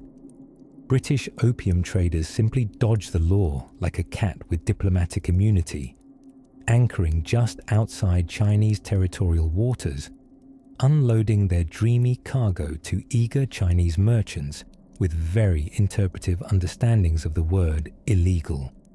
Even imperial officials were compromised. Many of the elite, scholars, generals, mandarins of impeccable Confucian virtue, became connoisseurs of the drug they were meant to destroy. Opium smoking rooms cropped up not only in seedy back alleys, but in the ornate dwellings of the bureaucracy itself, where ministers puffed away between scrolls, swirling edicts in one hand and excuses in the other. The emperor, perplexed and increasingly peeved, declared it a foreign poison corrupting the hearts of the people. And while that may sound poetic, it was also accurate. Entire regions began sinking into addiction, and the treasury's silver reserves kept shrinking as if ghosts were making off with them in the night. And in the middle of this smoky spiral stood the question: how exactly does an ancient empire confront a crisis it can't quite see? The enemy wasn't marching with muskets or raising flags. It was hidden in tiny clay pipes and dreams made of poppies. It was a waft of sweet scent in the air, a gentle disappearing act. So the emperor did what emperors do. He tried to bring in a hero, but we'll meet him soon enough. For now, rest your eyes beneath the moon of another time, where robed ministers drifted like clouds through palace corridors, their minds as hazy as their breath. The opium had entered the court, and the empire was quietly, beautifully, heartbreakingly losing its grip. Next time, we'll follow the man sent to unroll the imperial sleeves and sweep the dream away. Yes, he's coming, with righteousness in one hand, fire in the other, and absolutely no sense of humor. Sleep gently. History hasn't yawned its last. Chapter 16. The tea leaves whisper back. Britain's thirst meets China's trade wall. Hush now. Let's lean in close to the rustling silk of the early 19th century, where the British Empire, half drowsy from ambitions and fully caffeinated by tea, found itself in a most awkward economic situation, like hosting a tea party for millions and realizing you've forgotten the biscuits. By now, the British had developed something of a national obsession with tea. Black tea, green tea, with sugar stirred in clouds, or with lemon that made the Queen's pucker. It didn't matter. The tea craze gripped Britain tighter than a corset on a Sunday. Midwives, ministers, and mill workers all drank it. It was poured at breakfast, sipped during Parliament debates, and probably sloshed in saucers during minor arguments about bad weather. But tea came mostly from China, and China didn't want much of anything in return. Gold and silver, yes, glamorous, shiny, tedious to transport. But coals, wool, British cheesemongery. The Qing dynasty politely declined. The Chinese at this point tended to view foreign goods the way a cat views an unexpected cucumber, with suspicion and possibly disdain. They had everything they needed, thank you. The Celestial Empire ran on porcelain, jade, Confucian bureaucrats, and the certain knowledge that giants across the sea probably didn't know how to use chopsticks properly. This posed a very real problem for Britain's East India Company, who rather liked turning a profit. Pouring silver into the China trade to keep up with tea demand meant a steady hemorrhage of treasury. It was as though every cup of Yorkshire tea time politely asked, "Would you mind tossing another shilling into the ocean?" But don't worry. No empire ever let a balance of trade issue go unsheamed for long. And this is where things took an opium-scented turn. Silently, swiftly, and with the confidence of a fox in a henhouse, the East India Company began flooding southern China with something that was in demand: opium. Not legal, not moral, but certainly profitable. Grown in the poppy-sprinkled hills of British-controlled India, opium was packed into chests, shipped across the coast, and sold under the metaphorical table, because the literal table, in this case, was banned. Smugglers became the new traders. Bribes replaced tariffs. And the British, ever so delicately, closed their silver purse and opened a Pandora's poppy box. To give a dreamy visual, imagine a shadowy blend of clipper ships on night-tide harbours, ghost-lit smugglers slipping under moonlight, and opium dens lining city alleys like softly humming cocoons. Add a haze of incense, soft lute music, and perhaps a few worried mandarins wondering where all the productivity had gone. The Qing dynasty was not, contrary to later popular belief, entirely asleep at the jade-inlaid wheel. Imperial edicts against opium smuggling flew out like startled pigeons. Some confiscated shipments were publicly burned, with ceremonial fury and a good deal of wind-blown ash. But the trade had grown as slippery as a snake on oiled marble. Corruption was rampant, enforcement weak, and addiction, well, addiction cared little for legality. It's at this point in our sleepy tale that a certain high-ranking Chinese official rather dramatically enters the stage. Commissioner Lin Zexu. Picture him standing tall in his intricately embroidered robe, quill in one hand, moral clarity in the other. With fierce grace he demanded that the British surrender their opium, all of it. And when the British dawdled, he simply seized it and flushed it into the sea at Canton. Relatable, really. Who among us hasn't wanted to dump unethical inventory into the nearest body of water? Of course, the British did not find this relatable. They called it property destruction, the sort worthy of retaliation. And so, the winds began to stir toward war, softly at first, like the rustling of sails far on the horizon. History is full of such sleepy ironies. Empires overstepping their moral ladders, all for love of a hot beverage and a habit-forming trade. No one really expected the teapot to start boiling into battleships, but it did. And as teacups clinked in cosy parlours back in London, a very different kettle of tension was simmering in the South China Sea. Let your thoughts drift now, through the tendrils of mist above the Pearl River, through the wavering line between commerce and conquest. The tea had stirred the waters, the opium had clouded them, and soon the cannons would speak. Shh, but not just yet. First, let us float gently toward a curious confrontation, where diplomacy faltered, letters were lost in translation, and two old civilizations argued without really listening. A whisper of imperial spite awaits, just over the horizon. Chapter 17. Tea, Silver, and the Sigh of the Dragon. Somewhere between silk-sailed ships and the soft clink of porcelain teacups, the great trade winds carried more than goods across oceans. They ferried empires' addictions and sleepy revolutions. Tonight, we drift gently into the 18th century Chinese tea trade, curled in the cashmere folds of economic obsession. For what begins with a sip of oolong would ripple into wars, treaties, and an imperial craving stoked by dreams, and of course, by clever British merchants with questionable ethics, but very fine waistcoats. China, at this time, was a land confident in its grandeur. The Qing dynasty governed, and the Forbidden City remained, well, very much forbidden, especially to Europeans. China's economy was self-sufficient and refined, much like someone who thinks breakfast should last 4 hours and involve poetry.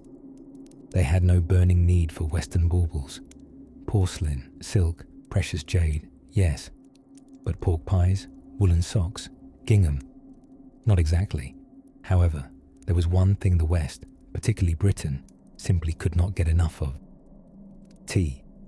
Oh dear leafy deliverer of warmth and alertness. Soothing yet invigorating, like a brisk walk through a lavender field.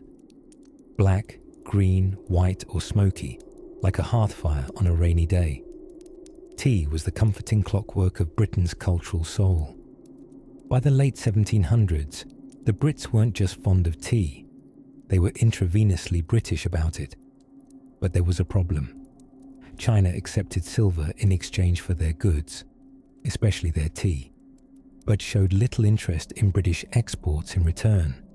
The result? A concerning outflow of silver from Britain to China, like watching your savings slowly melt into someone else's serene and tea-scented empire. Enter the clever cloaked merchants of the British East India Company.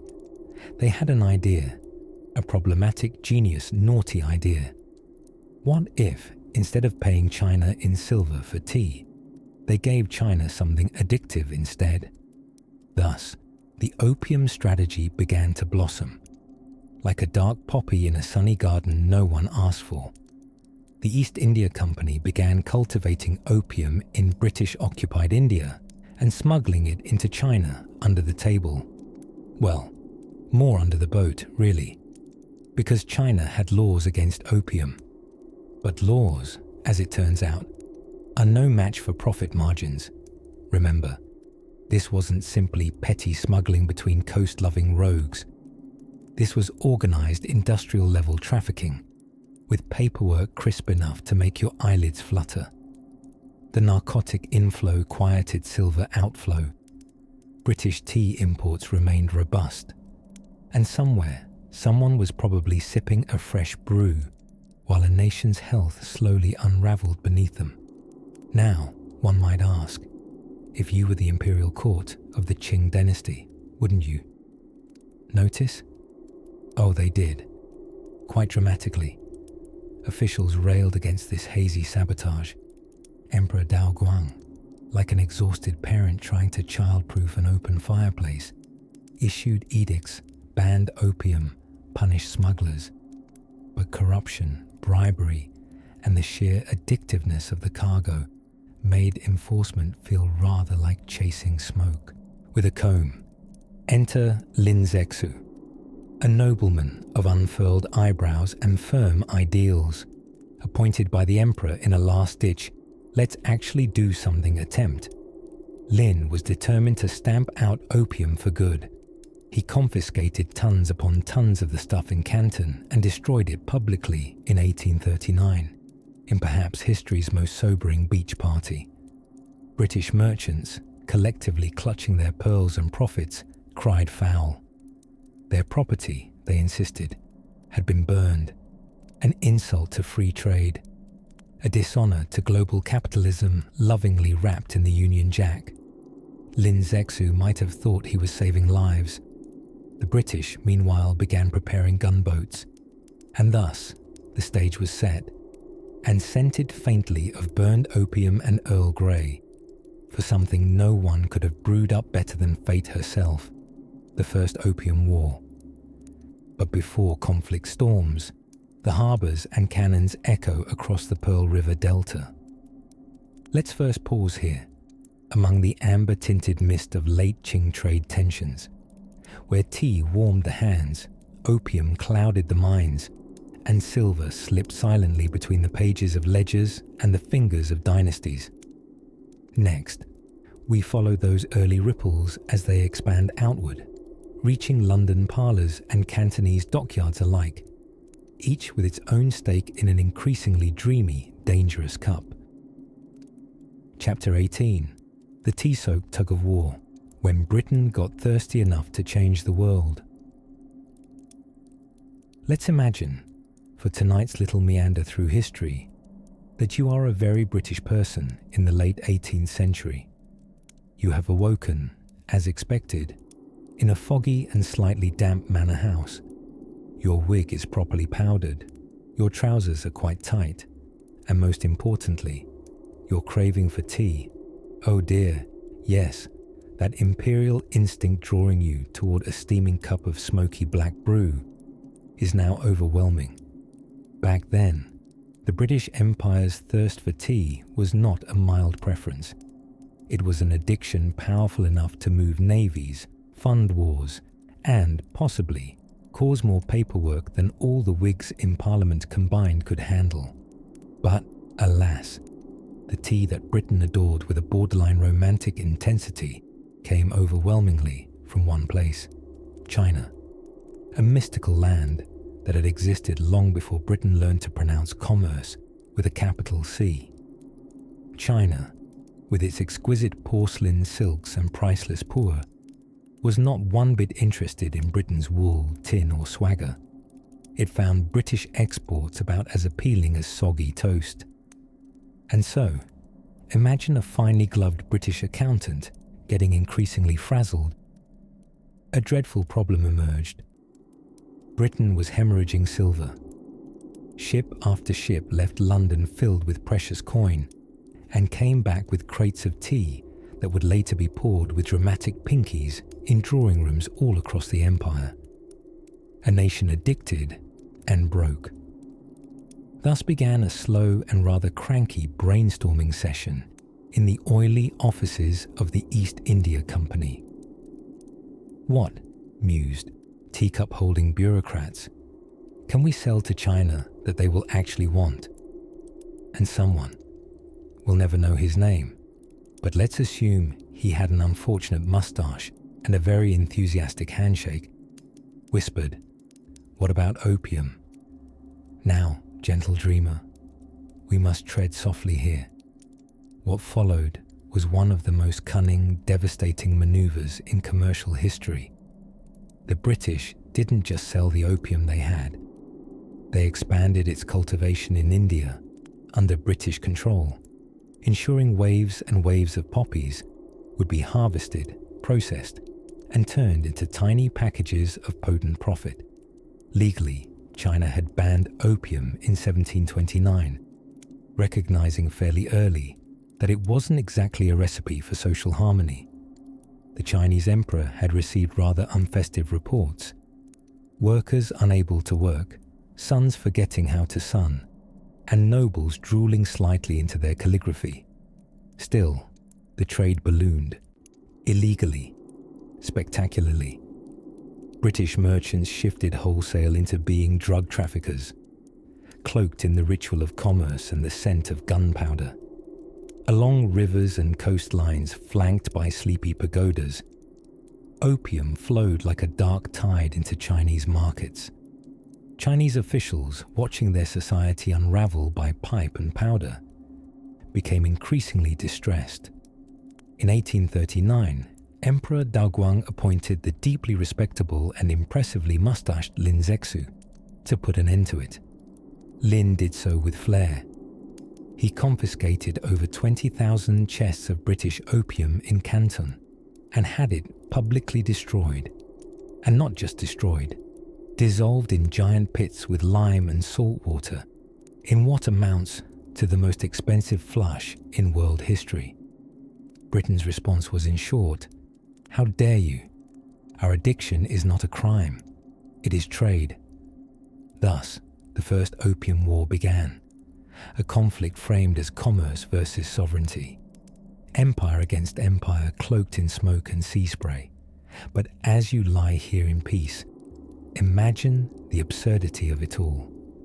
A global conflict lit by a teacup, a booming empire built on poppy petals, the gentle act of sipping a warm beverage leading the world to cannon fire and lost generations. Oh, history, you really do have a spectacular sense of humor. But we are not quite done wandering this opium-laced trail through empire and ethics. Curl a little deeper beneath your covers, dear listener. The next leg of the journey carries us from Britain's tea tables to India's silent fields, where poppies whispered secrets in the wind. Chapter 19. The Opium-Fueled Tea Parties of Queen Victoria. While most of Britain in the 19th century was frantically industrializing, huffing coal and inventing trousers with more pockets than anyone needed, a quieter, more fragrant ritual was taking place in drawing rooms across the empire. Tea. Yes, tea. That warm little cup of civilization that clinked gently against fine porcelain, sweetened with sugar and just a teeny tiny hint of colonial ambition. What few paused to acknowledge, especially when passing the biscuits, was that their tea ceremonies were paid for, in part, by narcotics. At the center of this delicate mess sat none other than Queen Victoria herself. Now, contrary to modern myth, Her Majesty wasn't smoking opium from a long pipe beside Prince Albert as they giggled over caricatures of Disraeli, but she and her sprawling empire were deeply steeped in the economics of opium, all while sipping Assam under embroidered parasols. You see, in the 1800s, Britain had a bit of a tea problem. The island nation couldn't grow it. Too cold, too soggy, not enough pandas.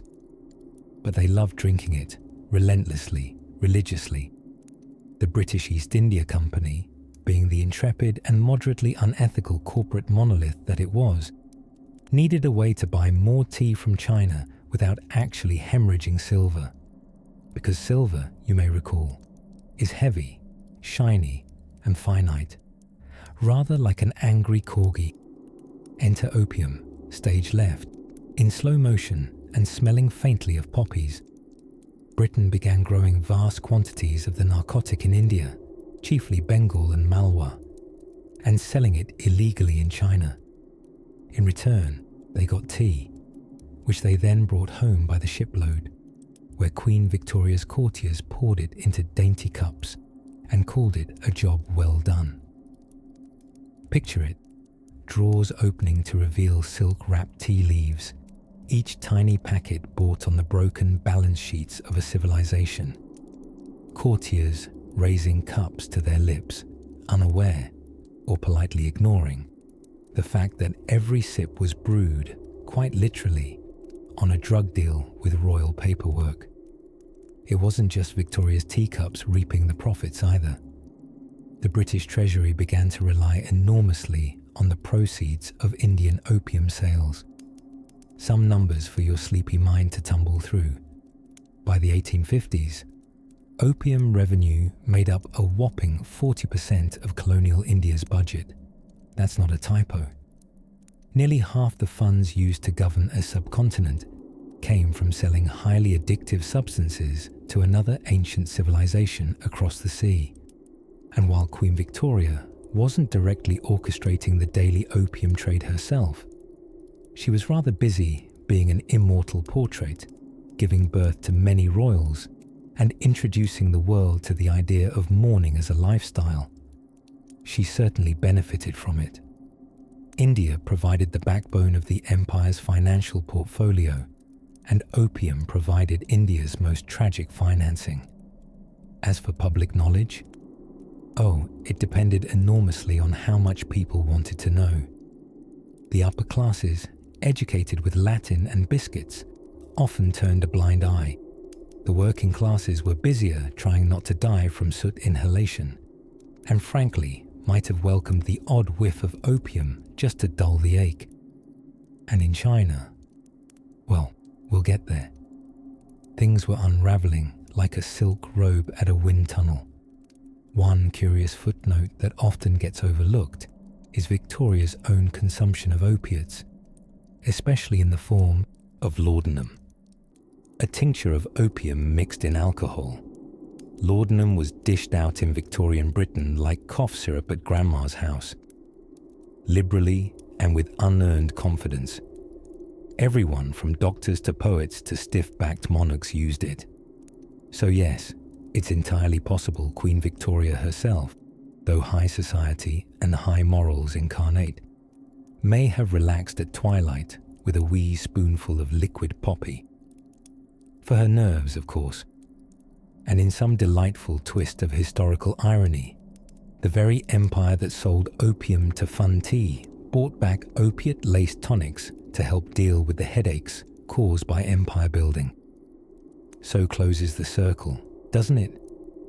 Let your thoughts drift gently to candlelit parlours, to blue and white porcelain rattling gently on brass trays, to silken gowns and the hushed rustle of scandal, to monarchs and merchants alike, building kingdoms with one hand while stirring sugar with the other. And just when you think you've steeped in this imperial brew long enough, let's pour ourselves slowly into the next chapter, where the tide will turn, and with it, the map. Chapter 20. The tea that tipped empires.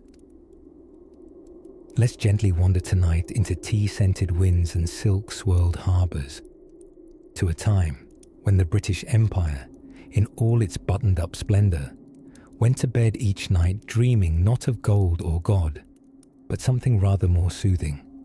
Tea. Yes, tea. That lovely little ritual of Pinky's out porcelain and pastel biscuits. As it turns out, it was the warm, leafy comfort of afternoon tea that helped ignite global trade wars, shaped shipping lanes across half the planet, and rather awkwardly, pushed Britain deeper into the opium business than it ever intended. Not very Downton Abbey, is it? Now imagine this. It's the early 1800s, and England is parched.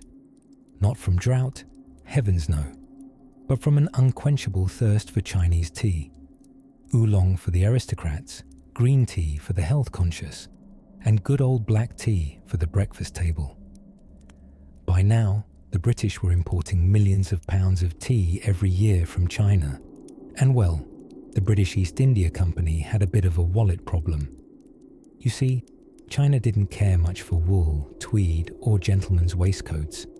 They wanted silver, loads of it. And so, year by year, silver poured out of Britain into Chinese coffers, leaving the East India accountants sighing into their ledgers like disappointed butlers. Now, here's where our tale takes a woozy turn into more illicit leaves. The poppy ones, that is. Since China didn't want much from Britain directly, the ingenious minds back at East India HQ cooked up a shimmering scheme.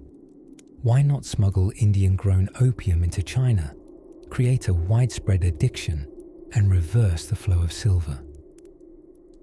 Oh yes, they must have said, polishing monocles and swirling brandy.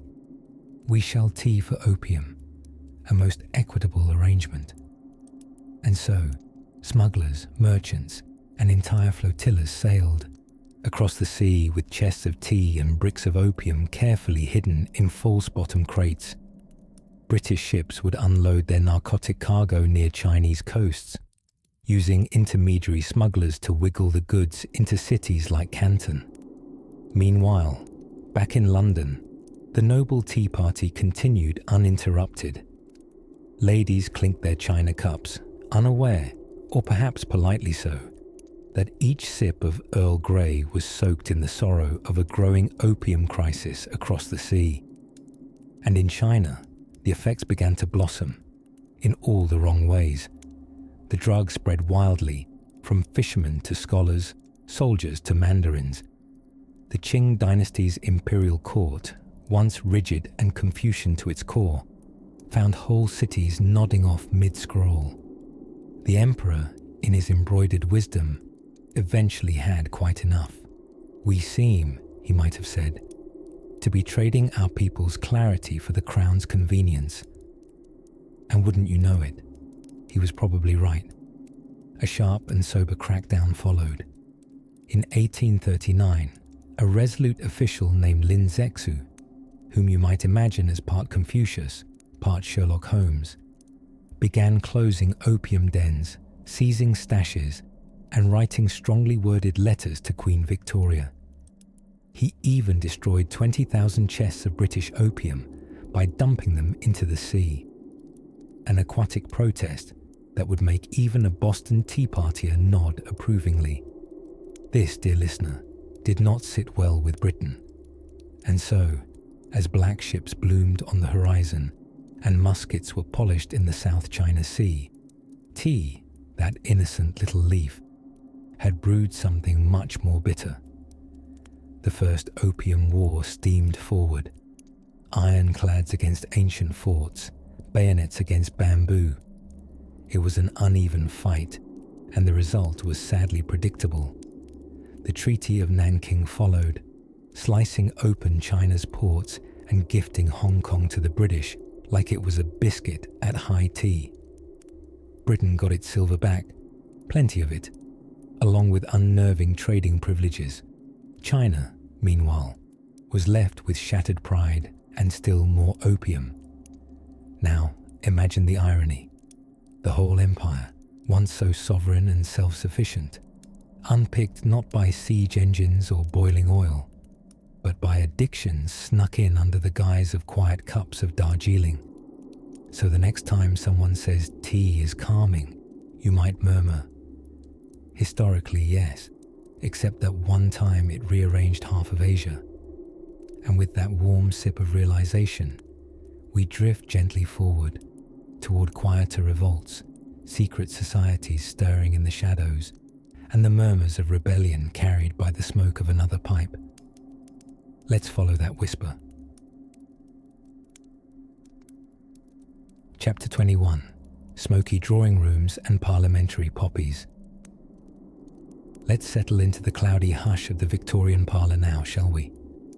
The lamps are low, the wallpaper perhaps a little too floral, and there's a faint scent of coal smoke, varnish, and something rather exotic drifting through the air. It might be tea, it might be opium. Frankly, in 19th century Britain, the two were more entwined than anyone liked to admit. The year was 1840, something soporific. Queen Victoria was still young enough to be both impressive and slightly puzzled by her own staff. And across Britain, the Industrial Revolution thundered on like a toddler with too much sugar, fast, chaotic, and leaving soot in every crevice. But even with smoke belching from chimneys and looms clanking along like mechanical symphonies, there was one quiet place where fortunes were truly inflamed. In a cup of steeped leaves shipped from far-off China, tea, darling listener, and lurking beneath its golden warmth was opium. Now, opium wasn't just crammed into mysterious East End dens with foggy lanterns and dramatic flute music. Oh no. It was middle class. It was domestic. It was dropper bottles behind nursery doors and laudanum in the bedside drawer. In fact, it was so common that some doctors prescribed it the way modern humans prescribe a good night's sleep, constantly and with hopeful optimism. The funny, well, curious, thing was that most of Britain didn't really think too hard about where this opium came from. The answer, softly and damningly, was India. The British Raj was, by the 1850s, running a sort of botanical extortion system via their East India Company. They grew opium in Bengal and Bihar, often coercing Indian farmers into planting poppies rather than food. These fragrant poppy bulbs were then turned into bricks of sticky resin, wrapped up like sinister chocolate bars, and sent sailing across the Indian Ocean to Canton. The Chinese market was the ultimate prize, of course. So large, so profitable, and so very slightly inconvenient, mainly because the Qing dynasty had repeatedly said no, thank you, to Britain's drugs for silver business model. The Qing emperors didn't mind the tea for silver bit. They actually quite approved of drinking tea. It was, after all, what their entire diplomatic aesthetic was built on.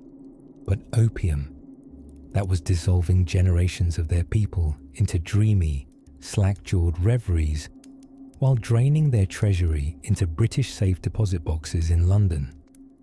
And so, whilst the British upper crust sipped tea amid chintz and antimacassars, they debated grand politics with the moral courage of people who didn't realise their pharmacological exports were undermining another empire's spine. In Parliament, where wigs itched and syntax curled grandiloquently, members would occasionally huff at the Chinese question, as it was euphemistically called. A few brave voices, like that of William Gladstone in his youthful conscience phase, would criticise the morality of the opium trade. But mostly, the debate came down to how fast they could sail more opium in, or how rigid the Chinese ought to be in their resistance. Even Queen Victoria herself, tucked away in Windsor or Balmoral, was said to be dismayed, though not quite dismayed enough to stop the trade that helped finance her ships, her colonies, and her ever-expanding tea collection. But here's the secret offered up like a sleeping draught. No empire dreams clean. The British addiction to tea and trade ran straight through the poppy fields of India, soared across ships decked in canvas and coin, and dropped deep, deep into the yawning lungs of China, where generations slipped away inside smoky dens and velvety silence. And yet, in elegant London townhouses, drawing rooms filled with warm chatter and distant piano music, few understood or cared that what seemed like the gentle rustle of teacups and empire was, in truth, the sound of histories being erased, one dose at a time. Take a little breath now. Let the velvety shadows of Parliament stretch across the Thames, where fog curls like sleeping cats and secrets steep in every brick. In a moment, we'll drift across oceans again, not in warships or clipper vessels this time, but into the world of the missionaries and medics, the do-gooders and do-sleep-wellers, who tried in their own quiet ways to untangle the poppy's grip. But for now, let the soft rustle of rosewood furniture and the distant crackle of a gas lamp lull you back into the haze. Chapter 22. The Morphean Exports, Opium's Voyage to the West. Imagine, if you will, a ship gliding silently beneath a cresting moon, its sails plump with stolen wind and its cargo hold full of dreams. Or rather, the dried floral ghosts of those dreams, tightly packed in wooden crates labelled with the curiously fragrant word, opium. This is a chapter composed of waves and whispers, as we drift into the part of history when the opium trade took on the elegant arrogance of European fashion. The West, in its powdered wigs and pinched trousers, had caught a whiff of something more exotic than silk and far more profitable than tea, the sleepy nectar of the poppy. By the early 19th century, the British East India Company, a name that sounds delightfully like a tea shop but was functionally closer to a private empire with muskets, had realized that trading tea for silver with the Chinese was, quite frankly, emptying their silver pockets faster than you could say mint condition. So they turned to their fields in India, fields carpeted with opium poppies, and thought, why not sell dreams instead? Now, this required a sprinkling of ethical contortion. Opium was, strictly speaking, banned in China, but that didn't stop merchants, pirates, and middlemen from crafting a system wherein opium slipped like a sigh through southern ports and into opulent parlours. Merchants forged identities like dancers changing masks in a shadow play, sailing under dodgy flags and creative accounting, pretending not to notice as millions became subtly unwell. Meanwhile, across the Atlantic, the United States, young, brash, and only recently divorced from Britain's red-coated bureaucracy, thought to itself, we like commerce, we like ships, and we too like things that are both profitable and addictive. Thus began what could quietly be called America's own little affair with opium, much quieter and more discreet than Britain's trumpet-blown invasions, but quietly lucrative all the same. The Massachusetts-based Perkins and Company, for instance, wasn't in the business of cheddar wheels or molasses barrels. No, it was in the joyfully grey area of re-exporting Turkish opium to China, tucked in with spices and silks, as though it were just another bit of colonial cargo. The term Yankee ingenuity might come to mind here, but perhaps with a faintly raised eyebrow and a sleepy shrug. Back in London, salons and Boston drawing rooms, opium began taking on a most curious role. It was no longer purely the province of East Asian ports and hard-looking sailors. No, it became fashionable, respectable, even poetic. Enter the laudanum years, that bittersweet period when tinctured opium swirled lovingly into glasses of sherry and was served like a drowsy dessert after polite dinner conversations. Writers like Samuel Taylor Coleridge, squeezing inspiration from a mind soaked in dreams, produced otherworldly verses like Kubla Khan, which, fun fact, he claimed to have seen in a dream abruptly interrupted by a knock at the door. One wonders who that knock belonged to, a bill collector, a friend, or perhaps just the laundry. Women too, especially those of the upper crust, were entreated to take a few drops of laudanum for headaches, menstrual cramps, teething troubles, for their children, not themselves, and general complaints of the female persuasion. The Victorian solution to hysteria, it seems, often came courtesy of poppies in pretty bottles.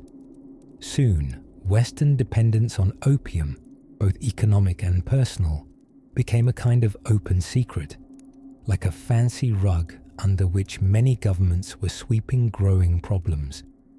Behind every porcelain cup of sleepy tea was, quite literally, a trail of addiction, diplomacy, and often military muscle. The odd part? For all the cultural primness of the 19th century, the corsets, the stiff collars, the emphasis on self-restraint, a surprising number of its upstanding citizens were politely chasing oblivion. The same stiff lips that tutted about morality were pursed tightly around vaporous pipes or sipping from vials of apothecary hope. Yet beneath this dream-drenched superficial calm was a mounting tremor, a realization that the West, in exporting opium and importing profit, might well be sowing a very grim harvest. The questions about responsibility, addiction, and empire were beginning to hum faintly in the background, a low note that would crescendo in times to come. But tonight, aboard our moonlit cargo vessel, we sail on, past spires of fog and silent customs officials, toward the next unfolding horizon.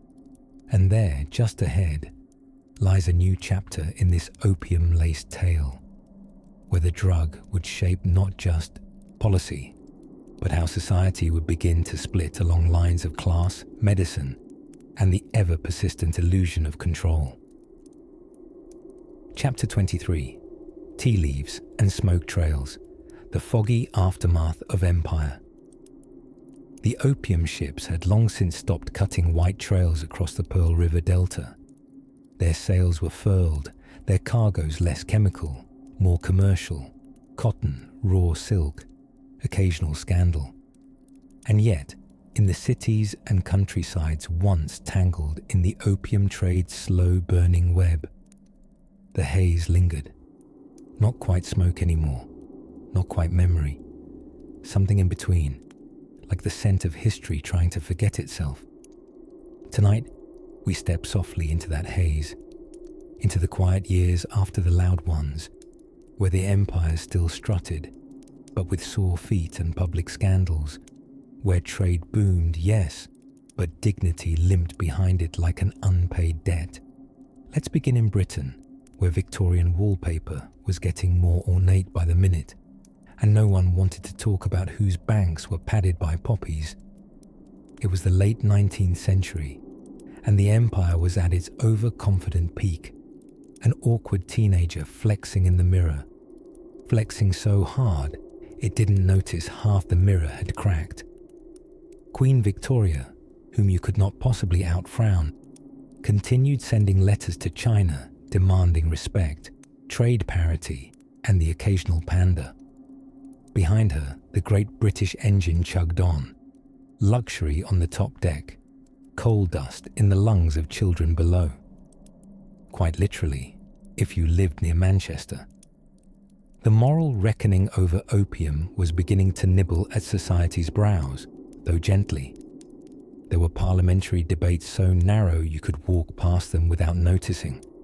Some MPs did wag fingers sternly over the ethics of narcotic profiteering, but many more simply clutched their tea and muttered things like necessary evil or foreign customs. Ah, tea again, the beverage that started it all. Sweet little leaves floating in hot water, drawing empires around them like moths to a caffeine-scented flame. Britain had developed a deep emotional relationship with tea, so deep they'd forgotten entirely it wasn't native, much like their attitude toward other people's countries. And then there was China. China, the sleeping giant whom opium had not lulled but staggered. Entire generations lost to addiction, cultural confidence eroded like calligraphy left out in the rain. After the humiliating treaties and unequal ports, the Qing dynasty struggled to hold on to its silk-threaded authority. They thought they could balance tradition and reform, perhaps with the same grace as calligraphy. But reform, it turned out, was less a brushstroke and more a stampede of failed policies and half-tried revolutions. By the early 20th century, China would experience the fall of the dynasty, the rise and fall of a republic, a civil war, several competing visions of modernity, and not nearly enough sleep.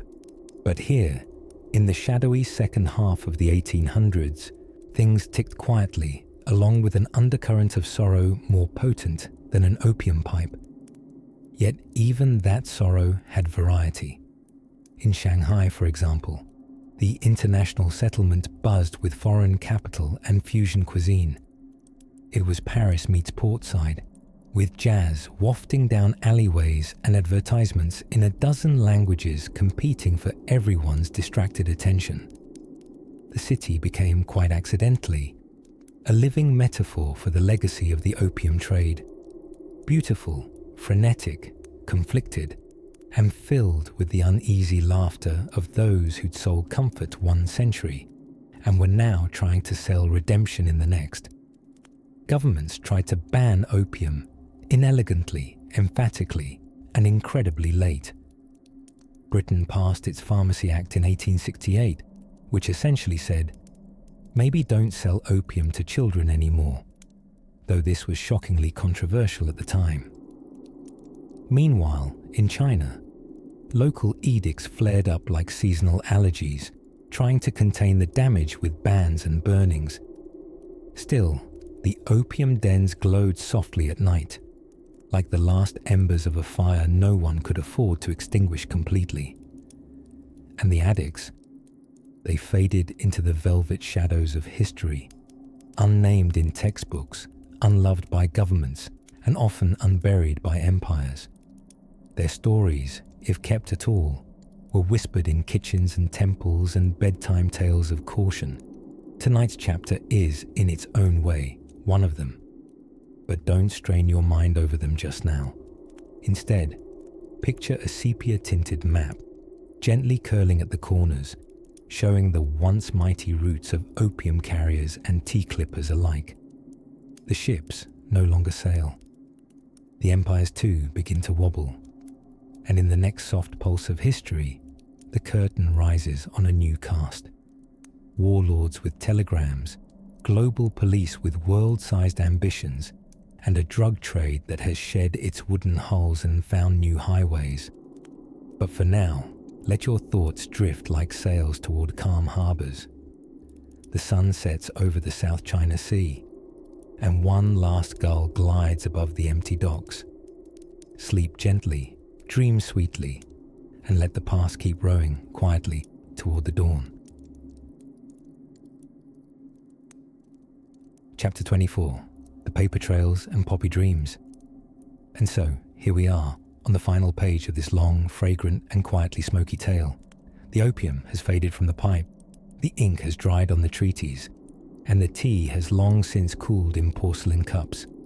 Let's lean back and gaze at the twilight of empires, because in the end, even the most thunderous cannons of history eventually become bedtime stories, written in fading calligraphy.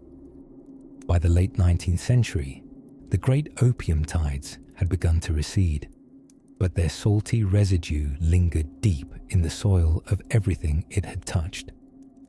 British merchants no longer strutted quite so loudly in the silk robes of the Far East. Chinese scholars no longer penned quiet verses about dreaming beneath blooming poppies. The world was weary of the smoke, but like raspberries in old wallpaper, the damage clung stubbornly. Let's drift first to London, where the paper trail of empire rustled in the offices of Whitehall. Here, with quills scribbling and spectacles twitching, British officials calmly filed away one of the most profitable chapters of unspeakable trade. Records were kept, inventories listed, ships documented. Entire departments emerged devoted to ledgering human misery with bureaucratic precision, rather like someone keeping meticulous notes on how many teaspoons of arsenic go into the family stew. But in the parlours of Britain, the scandal of opium was quietly tucked behind the curtain. Conversations moved to other matters: railroads, marriage prospects, cricket scores. The wealth, however, continued to flow. Manchester's cotton mills, Liverpool's docks, steam and soot powered by profits few questioned too deeply. The empire had its tea, its textiles, and its ever-growing railways. It had, in fact, its own industrial lullaby playing over the snoring conscience of Victorian society. And where did the dream turn sour? Well, in China, the nightmare was never so dreamlike to begin with. After the devastating Opium Wars and the humiliating treaties that followed, the Qing dynasty limped through the latter half of the 19th century like an ancient opera actor still on stage long after the audience has gone home. The court was bloated with eunuchs and half-spoken intrigues. Local warlords whispered and schemed, and beneath it all, the people, millions strong, trudged through lives scarred by addiction, hunger, and perfume promises that had withered like lotus blossoms in drought.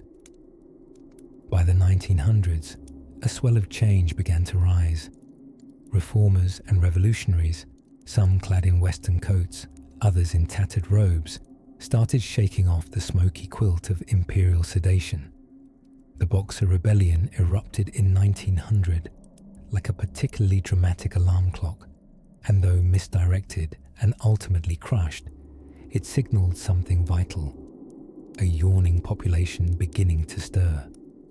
Meanwhile, nations, now detecting an awkward scent in the drawing room, began tiptoeing away from overt opium trade. The International Opium Commission of 1909 gathered in Shanghai, an event you might imagine as an especially uncomfortable dinner party, where old smugglers dressed as diplomats sipped tea and pretended they'd never heard of poppy flowers. They agreed to study the issue, which is what humans often do when they don't want to fix something just yet. Still, something had shifted in the wind. Empires don't collapse so much as they exhale slowly. Eventually, the opium brands were peeled from crates, the dens dimmed, the pipes cooled. In those same rooms where dreams had once billowed like dragon smoke, people now grew tomatoes in front gardens and argued about modernity and haircuts. Even in India, where fields had once bloomed with government-cultivated poppies, change fluttered in. Movements stirred, freedom ones and spiritual ones, and cotton began to overtake opium as the plant of destiny. Gandhi's spinning wheel hummed a softer, cleaner tune. But the scars, oh, those were quiet and deep. Generational addictions, unequal treaties that twisted entire nations, the legacy of a trade that plunged civilizations into soot and sleep for profit. Still, history, in its odd old way, always tilts toward renewal. In the very soil where poppies bloomed, scholars now study, children now play, and artists now paint fields that are no longer dangerous. And here, dear dreamer, is where we rest. The tramways of empire have clattered into silence. The smoke has thinned. The treaties are gathering polite dust in archives somewhere beneath Oxford libraries and Beijing museums. The figures of foreign merchants, rebels, and emperors have wandered off the stage and into the wings of time. We have, together, walked through smoky palaces and down opium alleys lit by flickering lanterns. And now, it is evening. The kind of evening where even history goes to bed. So close your eyes. Let the weight of empires fade from your shoulders. Let the whispers of sea captains, scholars, and sleepy revolutionaries drift off with the tide. Tomorrow will still be history, but tonight is merely the hush between pages. Good night.